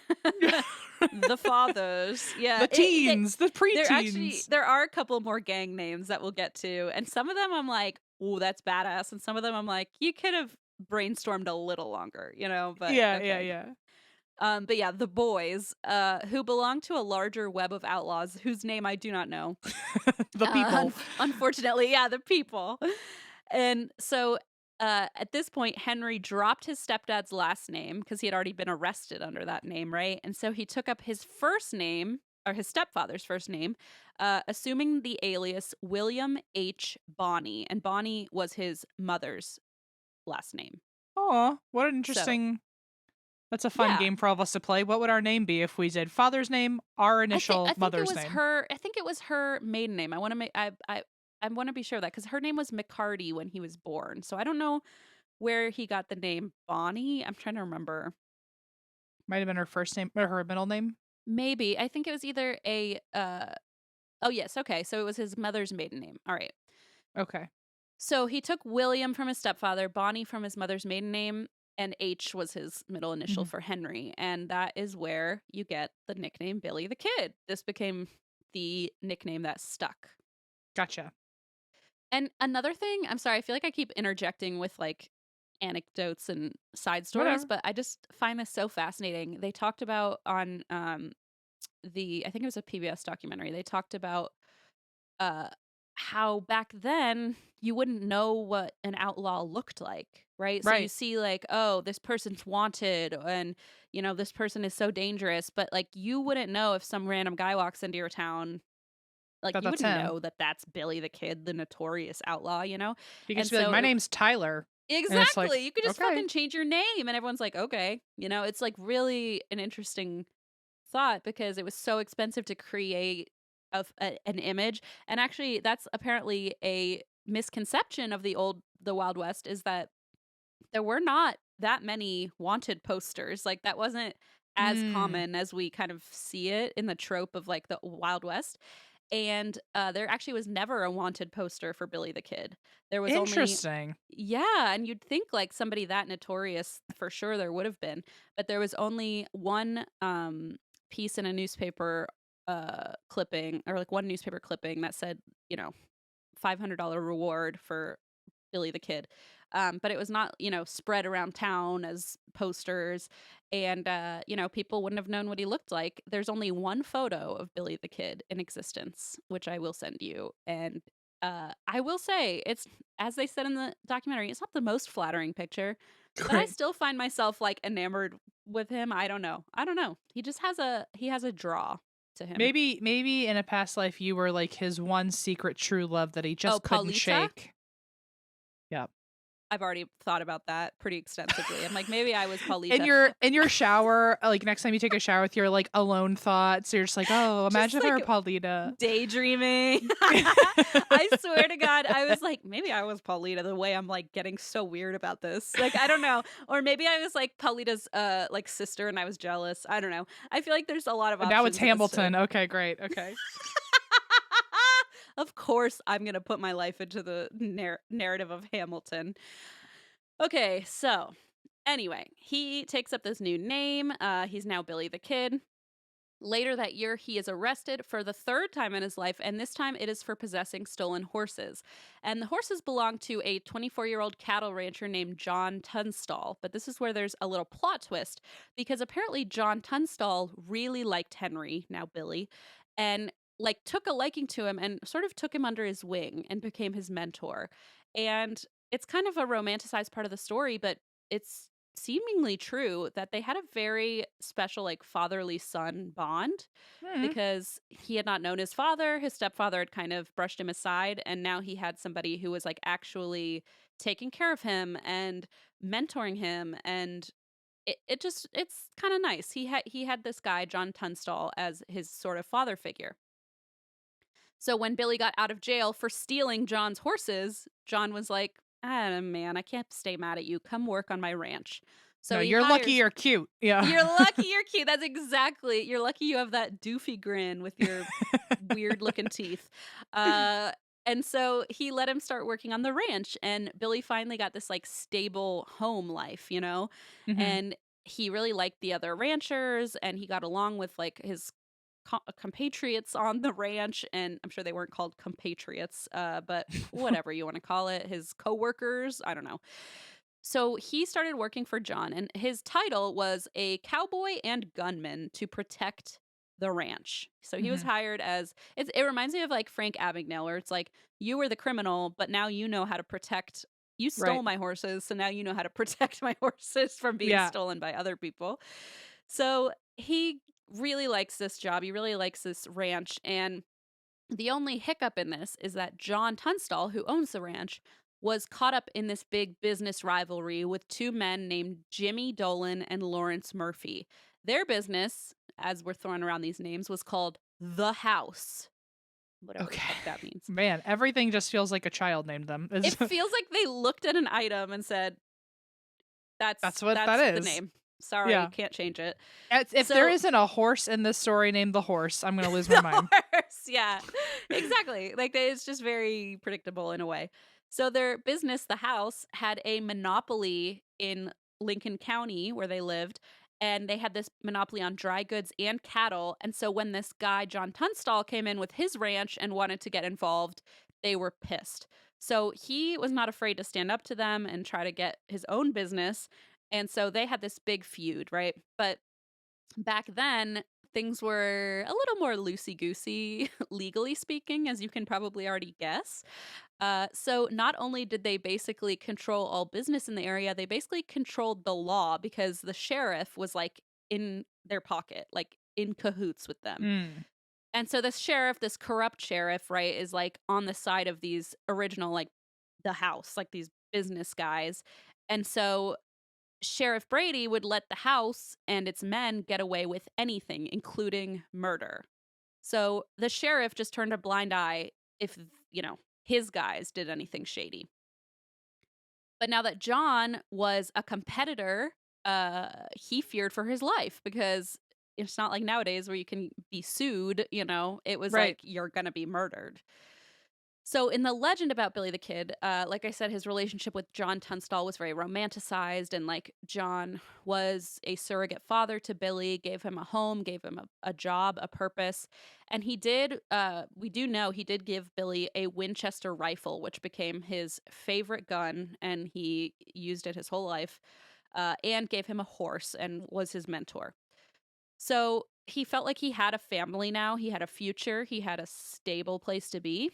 And what happens next was extremely tragic for Billy and sent basically his whole life like Mm. into another set of turmoil. So there are two versions of this story. I'm going to tell you one of them, and then I'll tell you the one that I learned. Okay.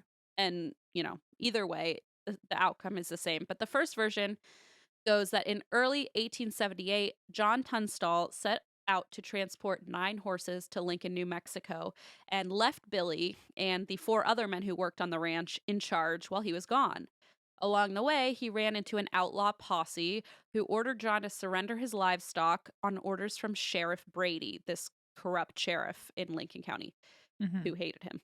And so among the posse members were probably Jimmy Dolan, Billy Matthews, Jesse Evans, and Buckshot Roberts. So some notorious outlaws who were part of the house. Aha.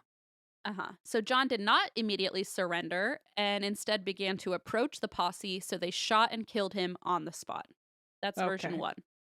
Version 2 is that Billy was actually out on John's ranch riding with him. So, like, Billy was with John Tunstall. And Mm. this is a version I've heard more often. I don't know if it's just because it's more Traumatic. exciting. Yeah, or traumatic or dramatic. But it's the one that I've heard the most is that Billy was out on John's ranch riding with John Tunstall, again, his mentor, surrogate father, like the only person he's really like felt this connection with, when a stranger approached on horseback and shot John Tunstall right in front of him, just like Mm. point blank. Mm. And apparently, the story goes that just to be cruel, they shot his horse too, Oh just for shit. the fun of it.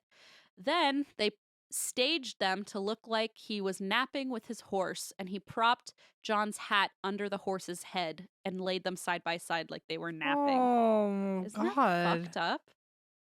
Oh my So, God. with that version at least, it's clear how traumatized Billy would have been from this. But either Yeah. way, Yeah. he was very traumatized from losing this kind of father figure. And they later found out that either way, the killer had been sent by Sheriff Brady. So whatever version of events happened, uh, He John was was at fault. killed under the order of Sheriff Brady. Exactly, the corrupt sheriff. So, Billy is fucking pissed, and Yeah, he he's gonna kill is Sheriff Brady for sure. you're fucking on it. You're on it. So I was he there, so is you were there. No, you had already died. No offense, but I already killed you. Oops. Uh so either way, he swears vengeance against Sheriff Brady and the house. And he and his other co-ranchers who felt the same way about John, who had given them all like a home and a job and a safe place to be. So they decide they're going to get revenge. and they're Now called this is the Revengers. okay. Wait, you're not far off. Avengers? Are they called the Avengers? No, What? What? that would have been kick ass. That would've been- Okay, I'll tell you in a moment, but let Okay. me explain first how it happened. So the local justice of the peace, this is kind of the timing was pretty wild. So the justice of the peace appointed one of John's employees, so one of he had been killed, and then the justice of the peace appointed one of Billy the Kid's like other ranch hands to become a special constable. So now one of the guys seeking vengeance for the death of John is a special constable, meaning that they have the power to make arrests, like legal arrests. Mhm. So he's like, oh my God, I've just been given this great power where I can arrest people. The justice of the peace said I can arrest people now. So he created what was a lawful posse, sort of like a legal gang, like a legal vigilante gang called the Regulators. Oh my god. Okay. You were right. I was And pretty on it. pretty close. And they recruited Billy the Kid because he was in that friend group. So Billy the Kid is recruited into the posse, and each member was paid $4 a day on their hunt for John's murderers. So basically, they had one job. It was to find John's murderers, and they were getting paid the equivalent to $122 today, per day. So Okay. that would be roughly $15 an hour in today's Hey 8-hour girl. workday, which, like, not bad, Not bad. I think. I mean, Especially when more Billy the Kid would have done it for free. So I was gonna say he was already doing it, exactly. Um, I I don't know, I feel like I would've been like, "I can't find him, I guess you gotta keep paying me to yeah. look," you know, but he was determined, so pretty immediately, they captured 3 members of the posse that had killed John, the house, and although they were supposedly making their way, with their 3 prisoners to jail in Lincoln to hand over the outlaws, they just so happened to kill all 3 men on their way back to Lincoln. Okay. So, this is considered cowboy justice, Okay. and the town of Lincoln was set into a tizzy, because Hmm. people were like, "Wait, what the fuck? You just arrested 3 of people from this town and killed them instead of bringing them back, Right. to Right. jail?" And so this became an uproar, and people started getting divided over like whether they had the right to do that. And meanwhile, the New Mexico governor traveled to Lincoln to assess the situation and decided that the justice of the peace who had given the regulators like the legal right to arrest people had fucked up majorly. And so the governor was like, "You are no longer justice of the peace, you're fired." So he's out, meaning Dick Brewer, the guy who got the special constable title and Right. role, no longer had that jurisdiction. He could not Man, just short lived. legally. I know, right? He had Short that lived. power for such a taste of power. And speaking of which, he kind of took that and ran with it. He did not want to give it up. So what was once a legal gang now became A a gang. very illegal gang. Yeah. Okay. Yes. It became a gang of outlaws who are no longer legally sanctioned to do what they do, but they're doing it anyway. So Okay. I love the idea that they started legally and then just like immediately They, went they had a into moment on the right side of history. yeah, Yeah. they tried. So in any case, they decided they still needed to get revenge and their task was not over. So they were now outlaws officially, something that at least was very familiar territory for Billy the Kid because he had been, like I said, an outlaw since age 15.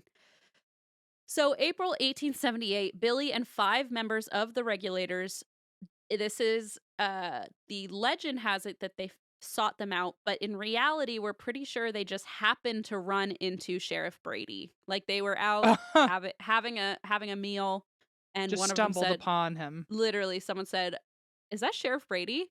And they were like, "Now's our chance." Yeah. So they just got up, walked outside, fucking point blank, opened fire, and a shootout ensued. So as a result, Billy the Kid was shot in the thigh, but he escaped alive, and Sheriff Brady was killed. He killed Sheriff Brady for his role in John Tunstall's murder, along with a sheriff's deputy. So, as you can imagine, this did not go well in the town. He Mhm. just killed the sheriff and the sheriff's deputy in cold blood, like in the streets of Lincoln. Like this was not good, and he was doing it for vengeance, but also it pissed everybody off. Right, right, right. So 3 days later, Buckshot Roberts, Th one of there the he is. people who there he is, who had killed John, hunted down the Regulators, and another shootout ensued. And this time, Buckshot Roberts was killed along with Dick Brewer, John's foreman, and the honorary, leader of the Regulators, the guy who had started the Regulators. He was killed. So all the surrounding towns were in uproar. There was violence left and right, and it was like taking over the town. Like people felt like they couldn't like it, and I feel like this is one of the tropes that actually is kind of correct about the Wild West. Like this place for a long time, there were just people after each other, shootouts, sheriffs, Mm. like trying to track down outlaws. Like this all happened. So I find that kind of cool. But of course, families and people just trying to live a day to day life out here were like, I don't love that this is becoming so out of hand and there's so many more casualties.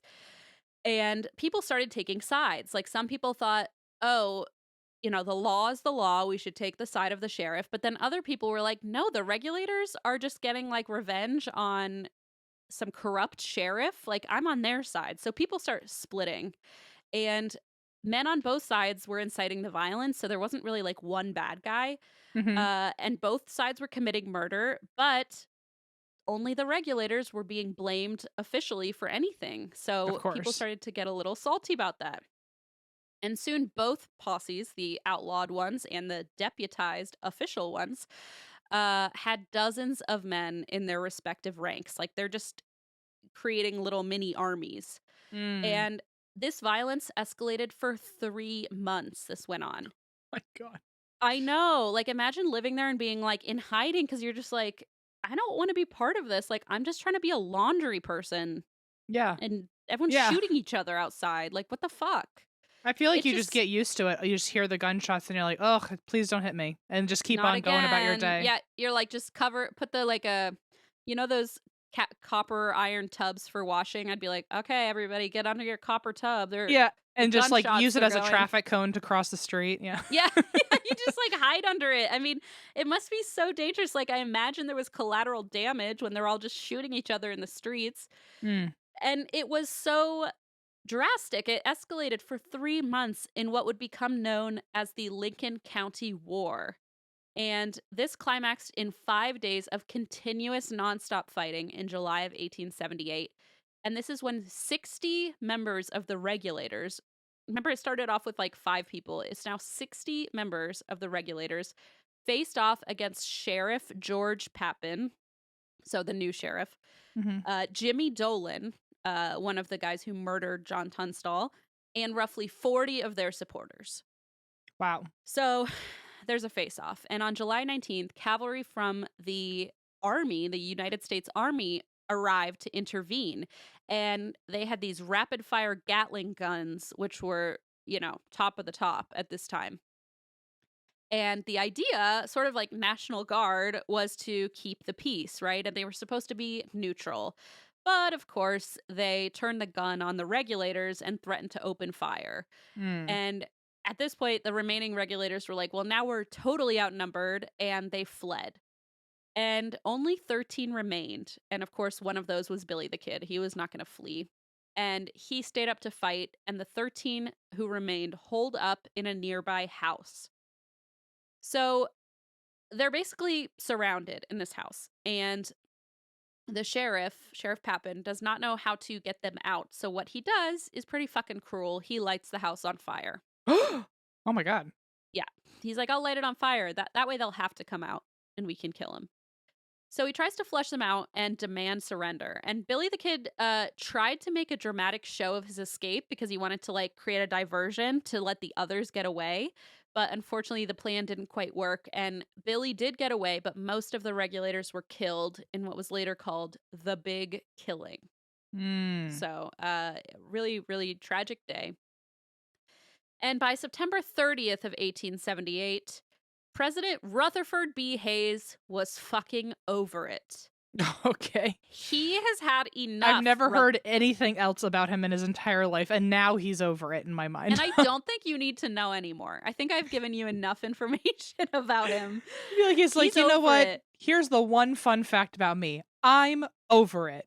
And honestly, let that go down in history because I love that about him. He's like, fucking hell, this is enough.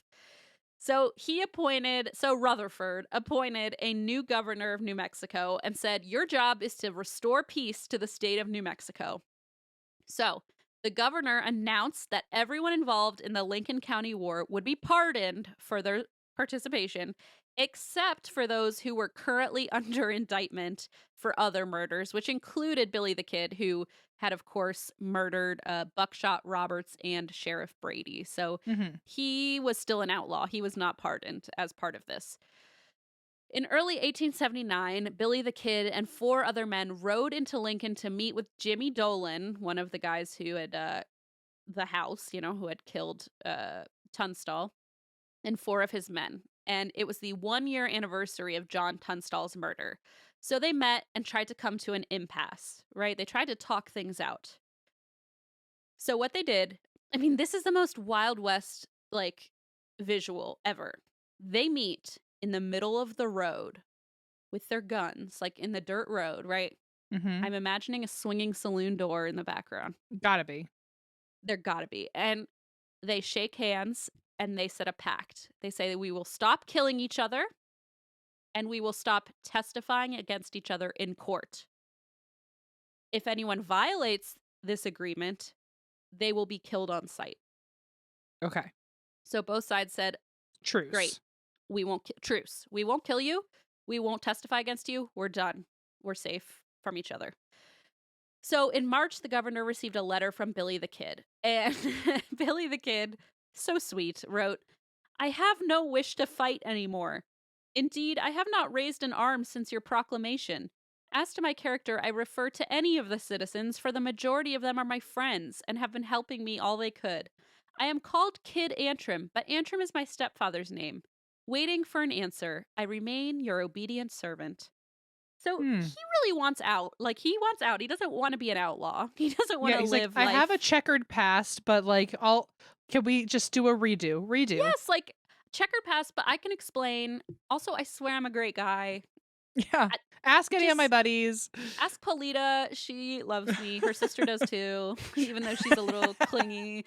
And lives in 2023, and she's actually married with a baby and, to someone else. Murdered a lumberjack, but that's a whole different thing. Yeah, it's a little messy. But anyway, they all love me.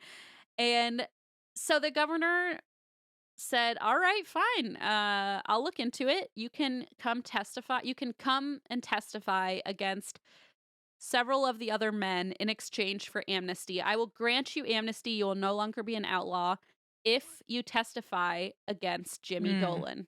And he says, sure thing, I'll do it. He has broken the truce already. Right. So the governor was surprised when the kid came and interacted with the public while he was in town. And he could see that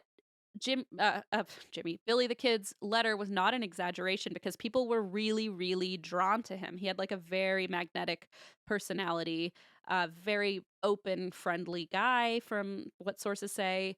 Just people were drawn to this guy. He lit up a room, Sure, yeah.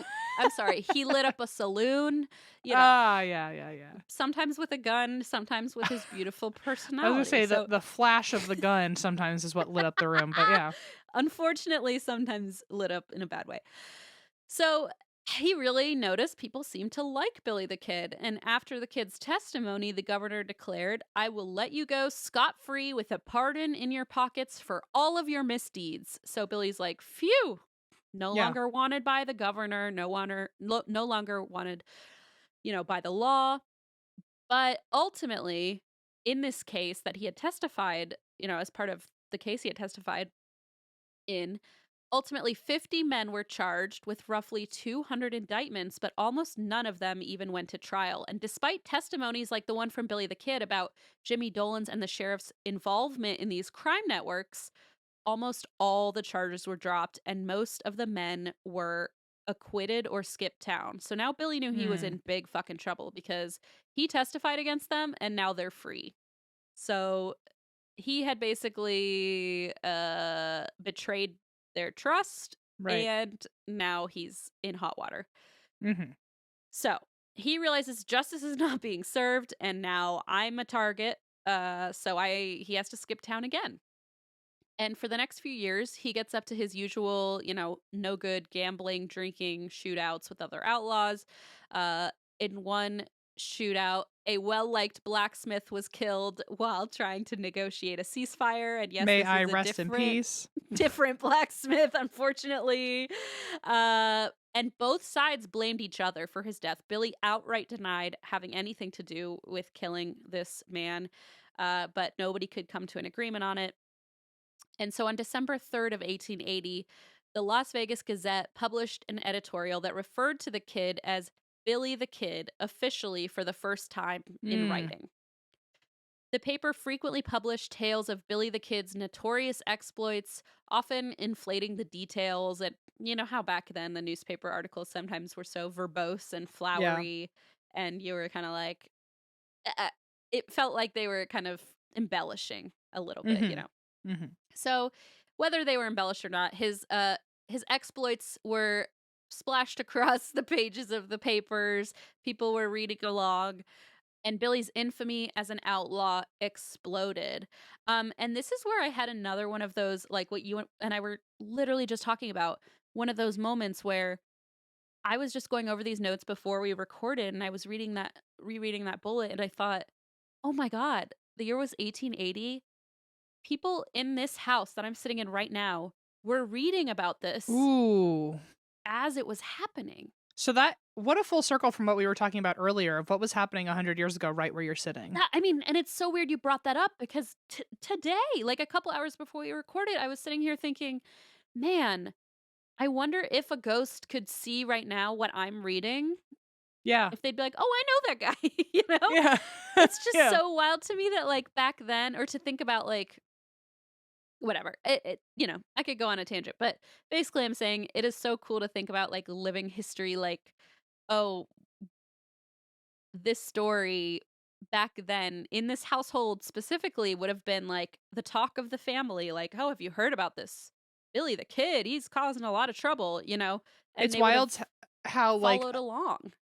a lot of people say that like when they listen to podcasts they're like screaming the answer even though Yeah. like we can't hear them.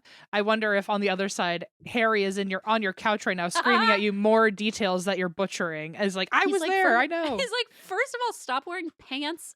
Well, first of all, he's probably like, "Start wearing pants," 'cause I'm over the not wearing pants. Second of all, put on a corset like a respectable lady. Sorry, Harry, not gonna happen.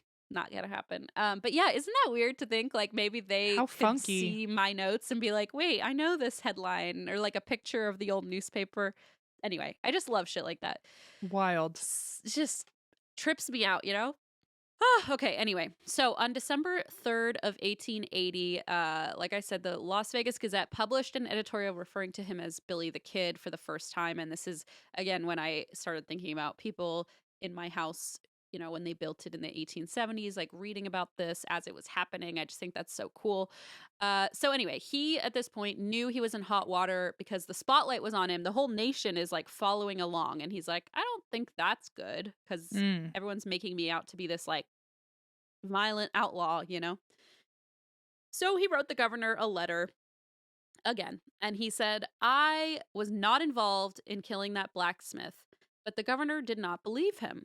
And instead, a bounty was put on his head.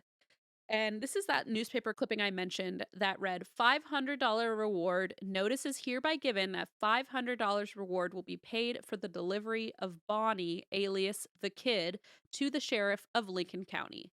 Mm. So $500 back then is just about $15,000 today. So that's a big chunk of change.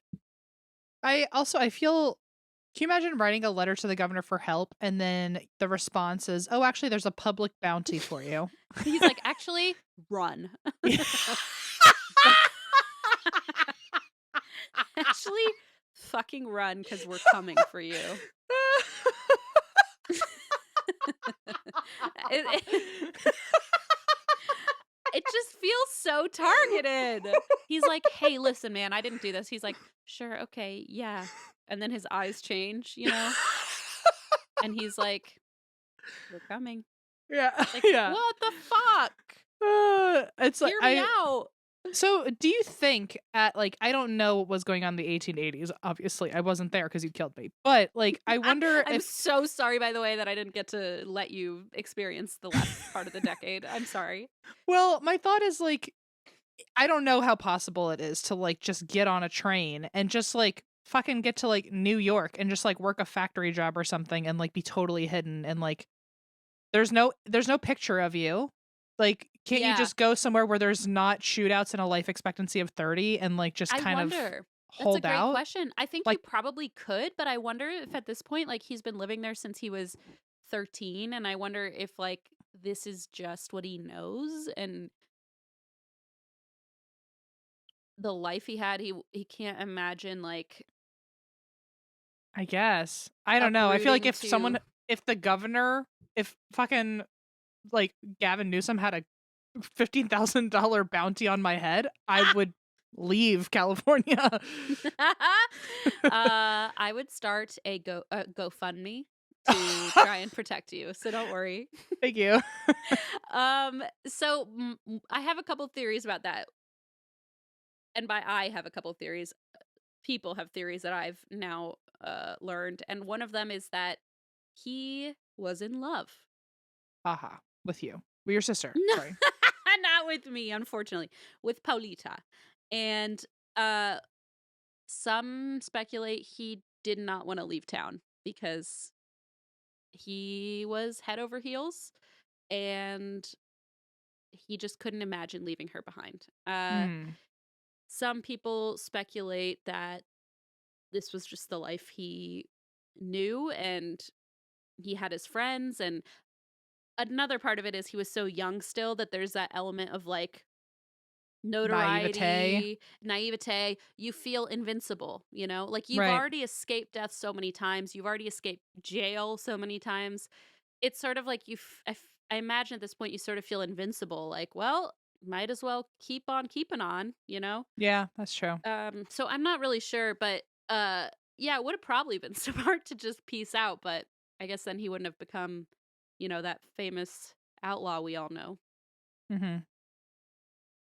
So there's this reward out for his arrest, and on December 23rd, Sheriff Garrett and his men hunted down Billy the Kid's hideout and surrounded them.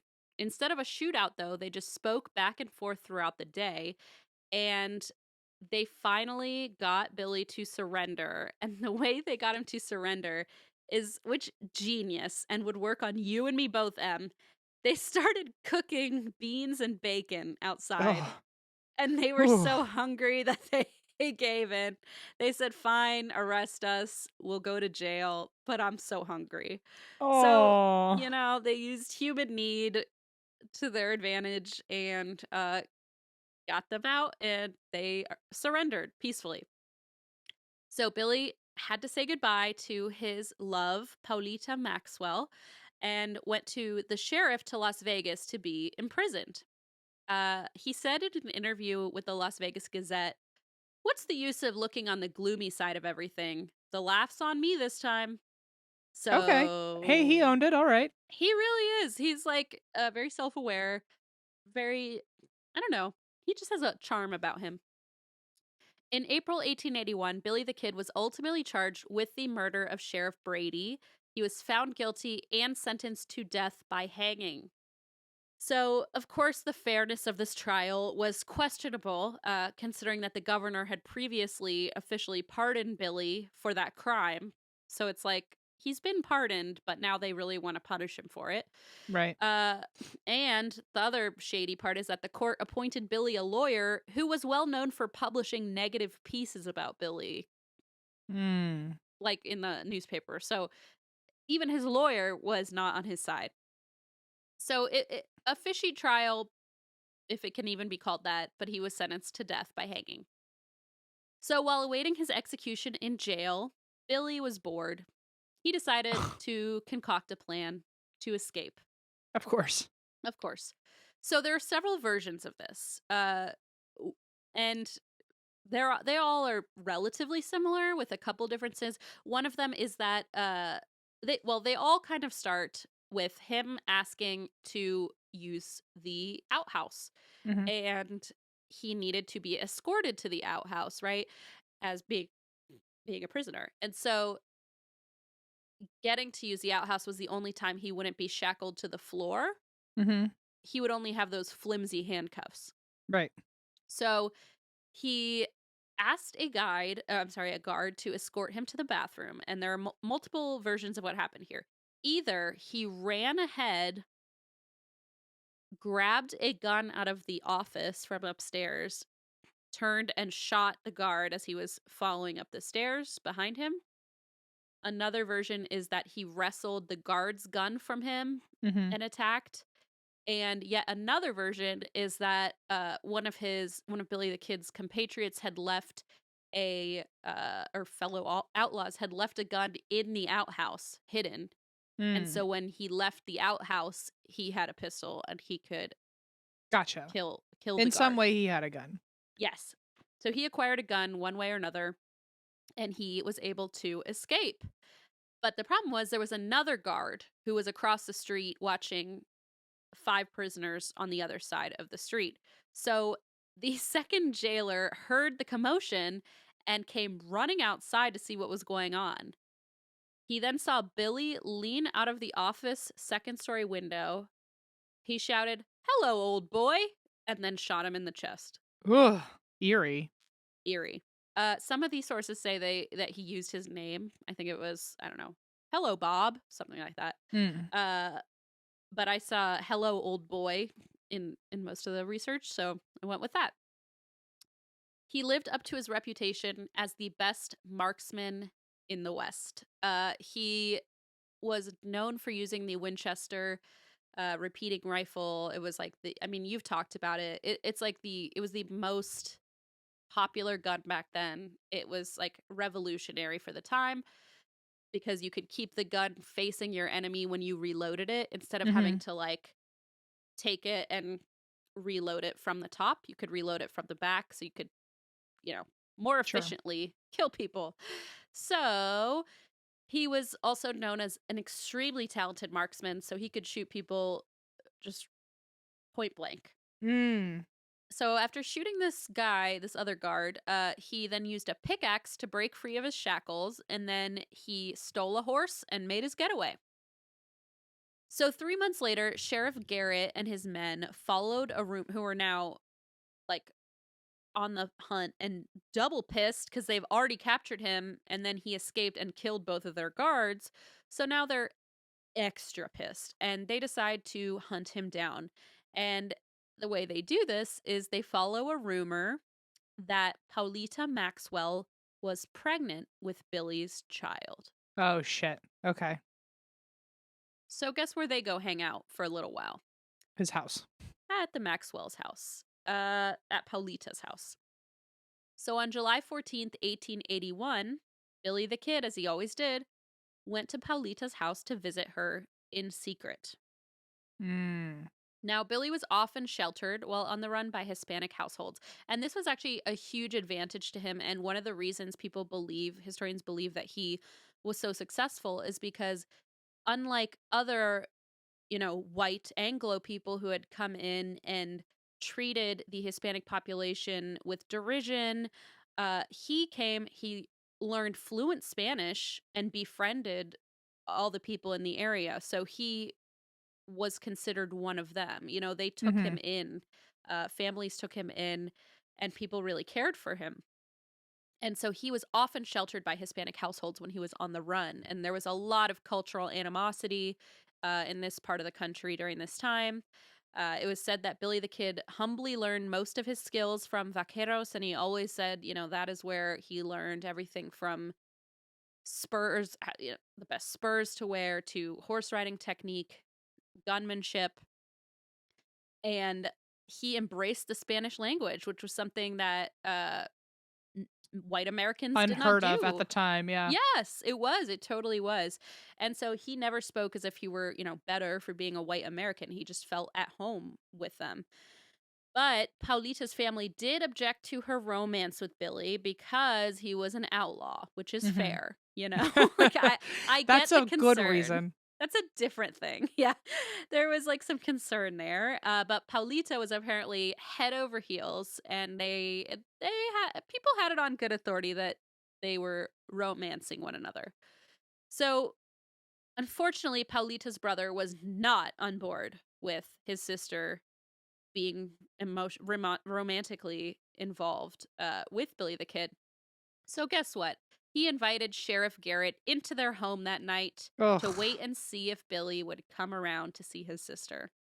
So great. fucked up. So fucked up. Really messed up. And of course he did. He was in love. He wanted to see his girlfriend.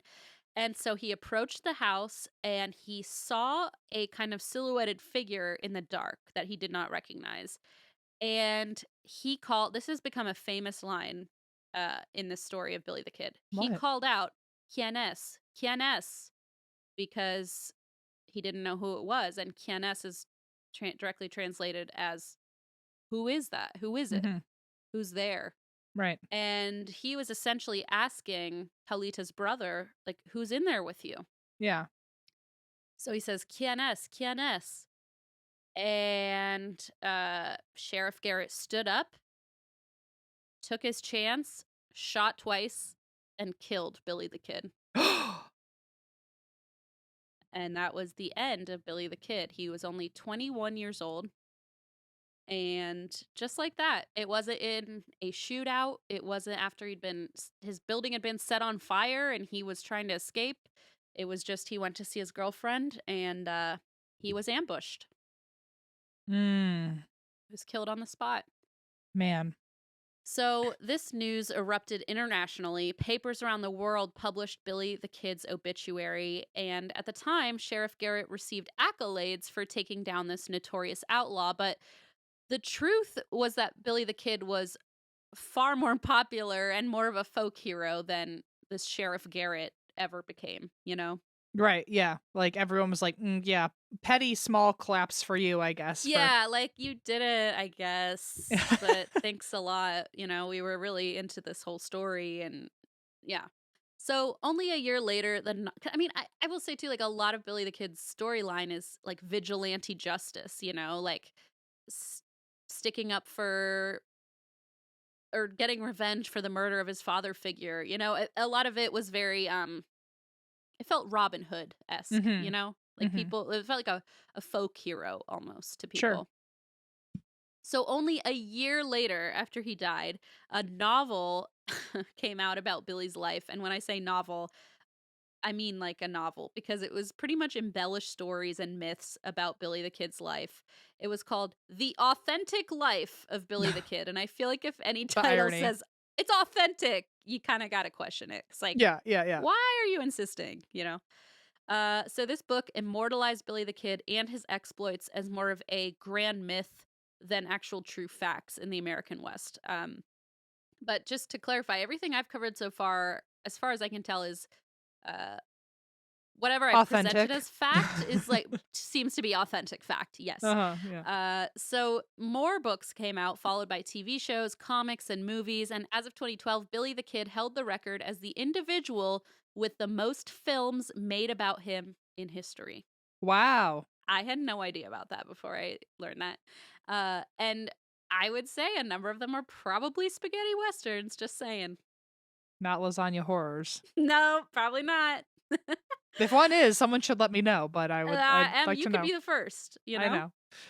Ah, So wow. yeah, it's crazy. He was really a legend. Is still a legend. And so today many stories about Billy the Kid are, more legend than fact, and it's hard to know what's true. Historians don't know as much about his personal life as they wish. Like I said, there's only one single tintype photo of him in existence. And this photo, it's pretty famous, but I don't think I would have known what it was. Like I recognized it.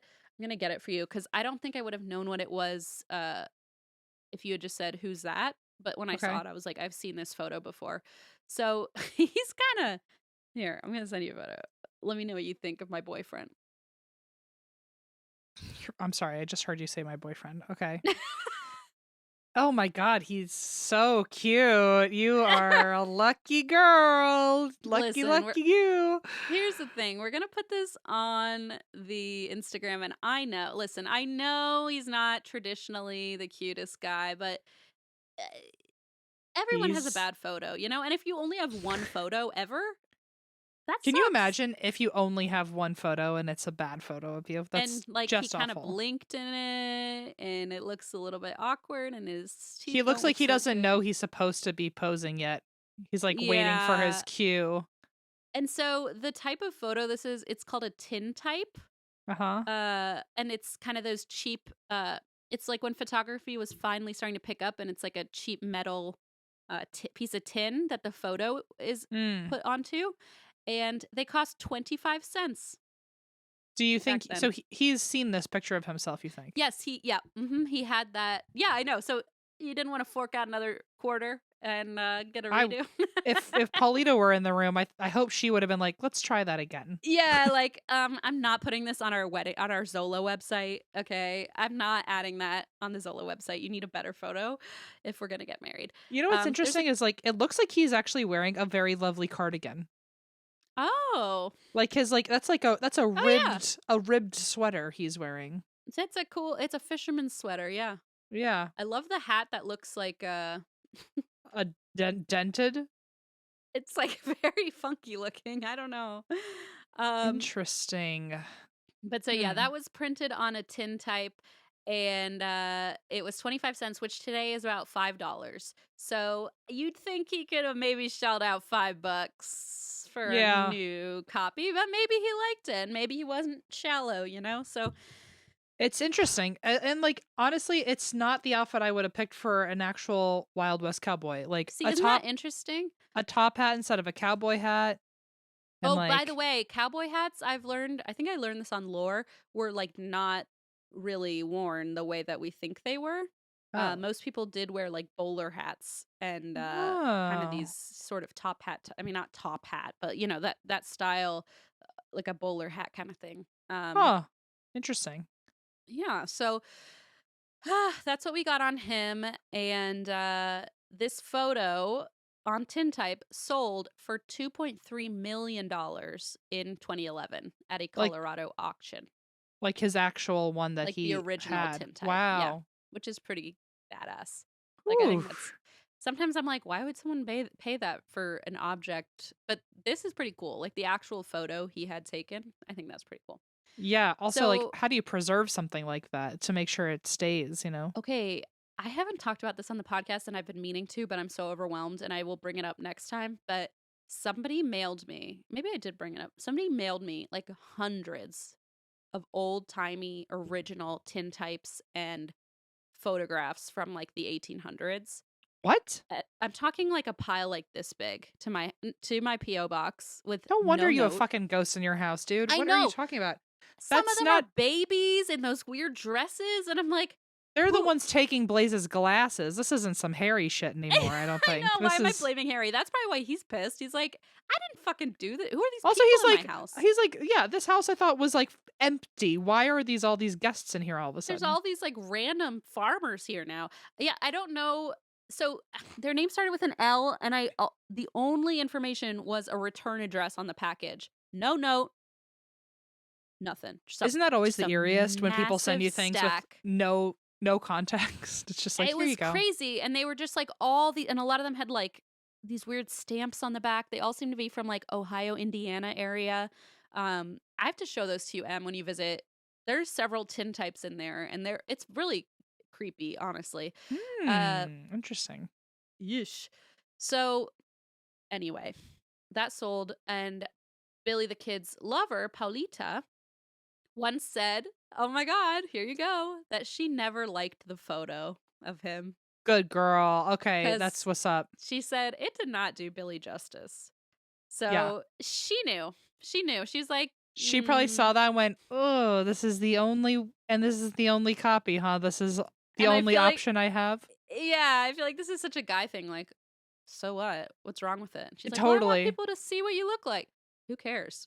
Like, Yeah. apparently millions of people will care one day, believe it or not. Also though, like maybe that was his like fucking strategy of like if there's a bad picture of me, no one will know what I True. really look like, you Yeah, it know? was probably dangerous to get a bunch of photos out there. Like, Yeah, because he was then probably like, "Girl, please don't show people what I look like." the Like, wanted posters are going to be up before you know it. yeah, yeah, yeah. So the photo, now this is kind of a fun twist. So he was known as charismatic, handsome, charming, and despite his notorious reputation, he was actually very well liked by most people who knew him and known as like a very loving and caring person and friend. And this photo of him that has become so famous, uh it shows Bill's gun on his left side, and this led to the belief that Billy the Kid was left-handed, and this misconception became so famous that entire films were made about it, like The Left-Handed Gun, and they Mm. referred to Billy the Kid as like the left-handed, you know, outlaw. Turns out the photo was just reversed, and so he was actually right-handed the whole time. So fun fact for you there, if you've heard that rumor. And although Billy the Kid was a notorious outlaw who, according to legends, killed 21 men in his 21 years of life, history often remembers him favorably, and many people still defend his actions, claiming he was only guilty of seeking justice in a corrupt system. Mm. Ergo, the kind of Robin Hood vibe he gives. So, the stories of Billy the Kid's escapades, many embellished, presented him as an easygoing guy who never killed unprovoked. And I feel like that's important. Mhm. Today, he's become one of the most famous anti heroes in history, with many still petitioning for an official governmental posthumous pardon for his crimes, after the pardon he received was revoked during his lifetime. So in 2010, the governor of New Mexico was considering an official pardon, but he ultimately decided against it, citing historical ambiguity. Mm. Thus, to this day, Billy the Kid remains the West's most infamous outlaw. And in my And head, that's, I'm playing Taylor Swift's anti-hero song now. yeah, I love it. It's me. Hi. Yeah. It's me. Hi, I'm Billy the Kid. The And problem. also Billy Joel's Billy the Kid song. So Oh, yeah, that too. Yes, yes. Yeah, so that's his story. I just always I feel like there's a trope about outlaws just like shooting people willy-nilly, no care, respect for life, but it doesn't seem like that's this case at all, and it seems like he didn't even really set out to be yeah. a notorious outlaw, you know? He just wanted to get revenge for an unjust killing. It even And sounded like he was like trying to step away from that world, and then every time it would like something would happen, he'd go, "Ugh, not again," and then just not have to again, I'm get back roped into back it. into it. Yeah. Yeah, and he lost his mother so young and had such a really impoverished and rough upbringing, and he really made a name for himself. So cool story. Wow. And that is the story of Christine's first lover. So, I mean, I don't know. I was in Egypt before that, so I'm sure I had a few more lovers. But don't You don't need to tell Billy about that. You certainly wouldn't have swiped right on him today if you saw that picture on Tinder, but, I might. You know me. I might have been like, you'd be like, "I he I looks can change interesting. him." We Like, have a lot to talk about. There's a there's thing something called Invisalign. You'd be like, "I just have to zhuzh up his style, he'll get it." It's fine. And also, like, who cares? Yeah, if he's a You bad know? boy at heart, but that's okay, that's okay. If he's funny, all bets are off. I do know that about you, yeah. I am a sucker. I like the second someone makes me laugh, I'm like, okay, I'm in love. And they're like, I did not want you to fall. And it's like, well, It's too like, late. we didn't ask for this, yeah. We did not ask for this, but too late. Wow. Talk about a good episode, Christine. This was a fun ride. A fun ride, yeah. I'm proud of us. Good job, Em. Thank you. Good job, Christine. Good game, Thank good game, you. good game, good game, good game, good game. Where's my orange slices, Eva? I want a Capri Sun now.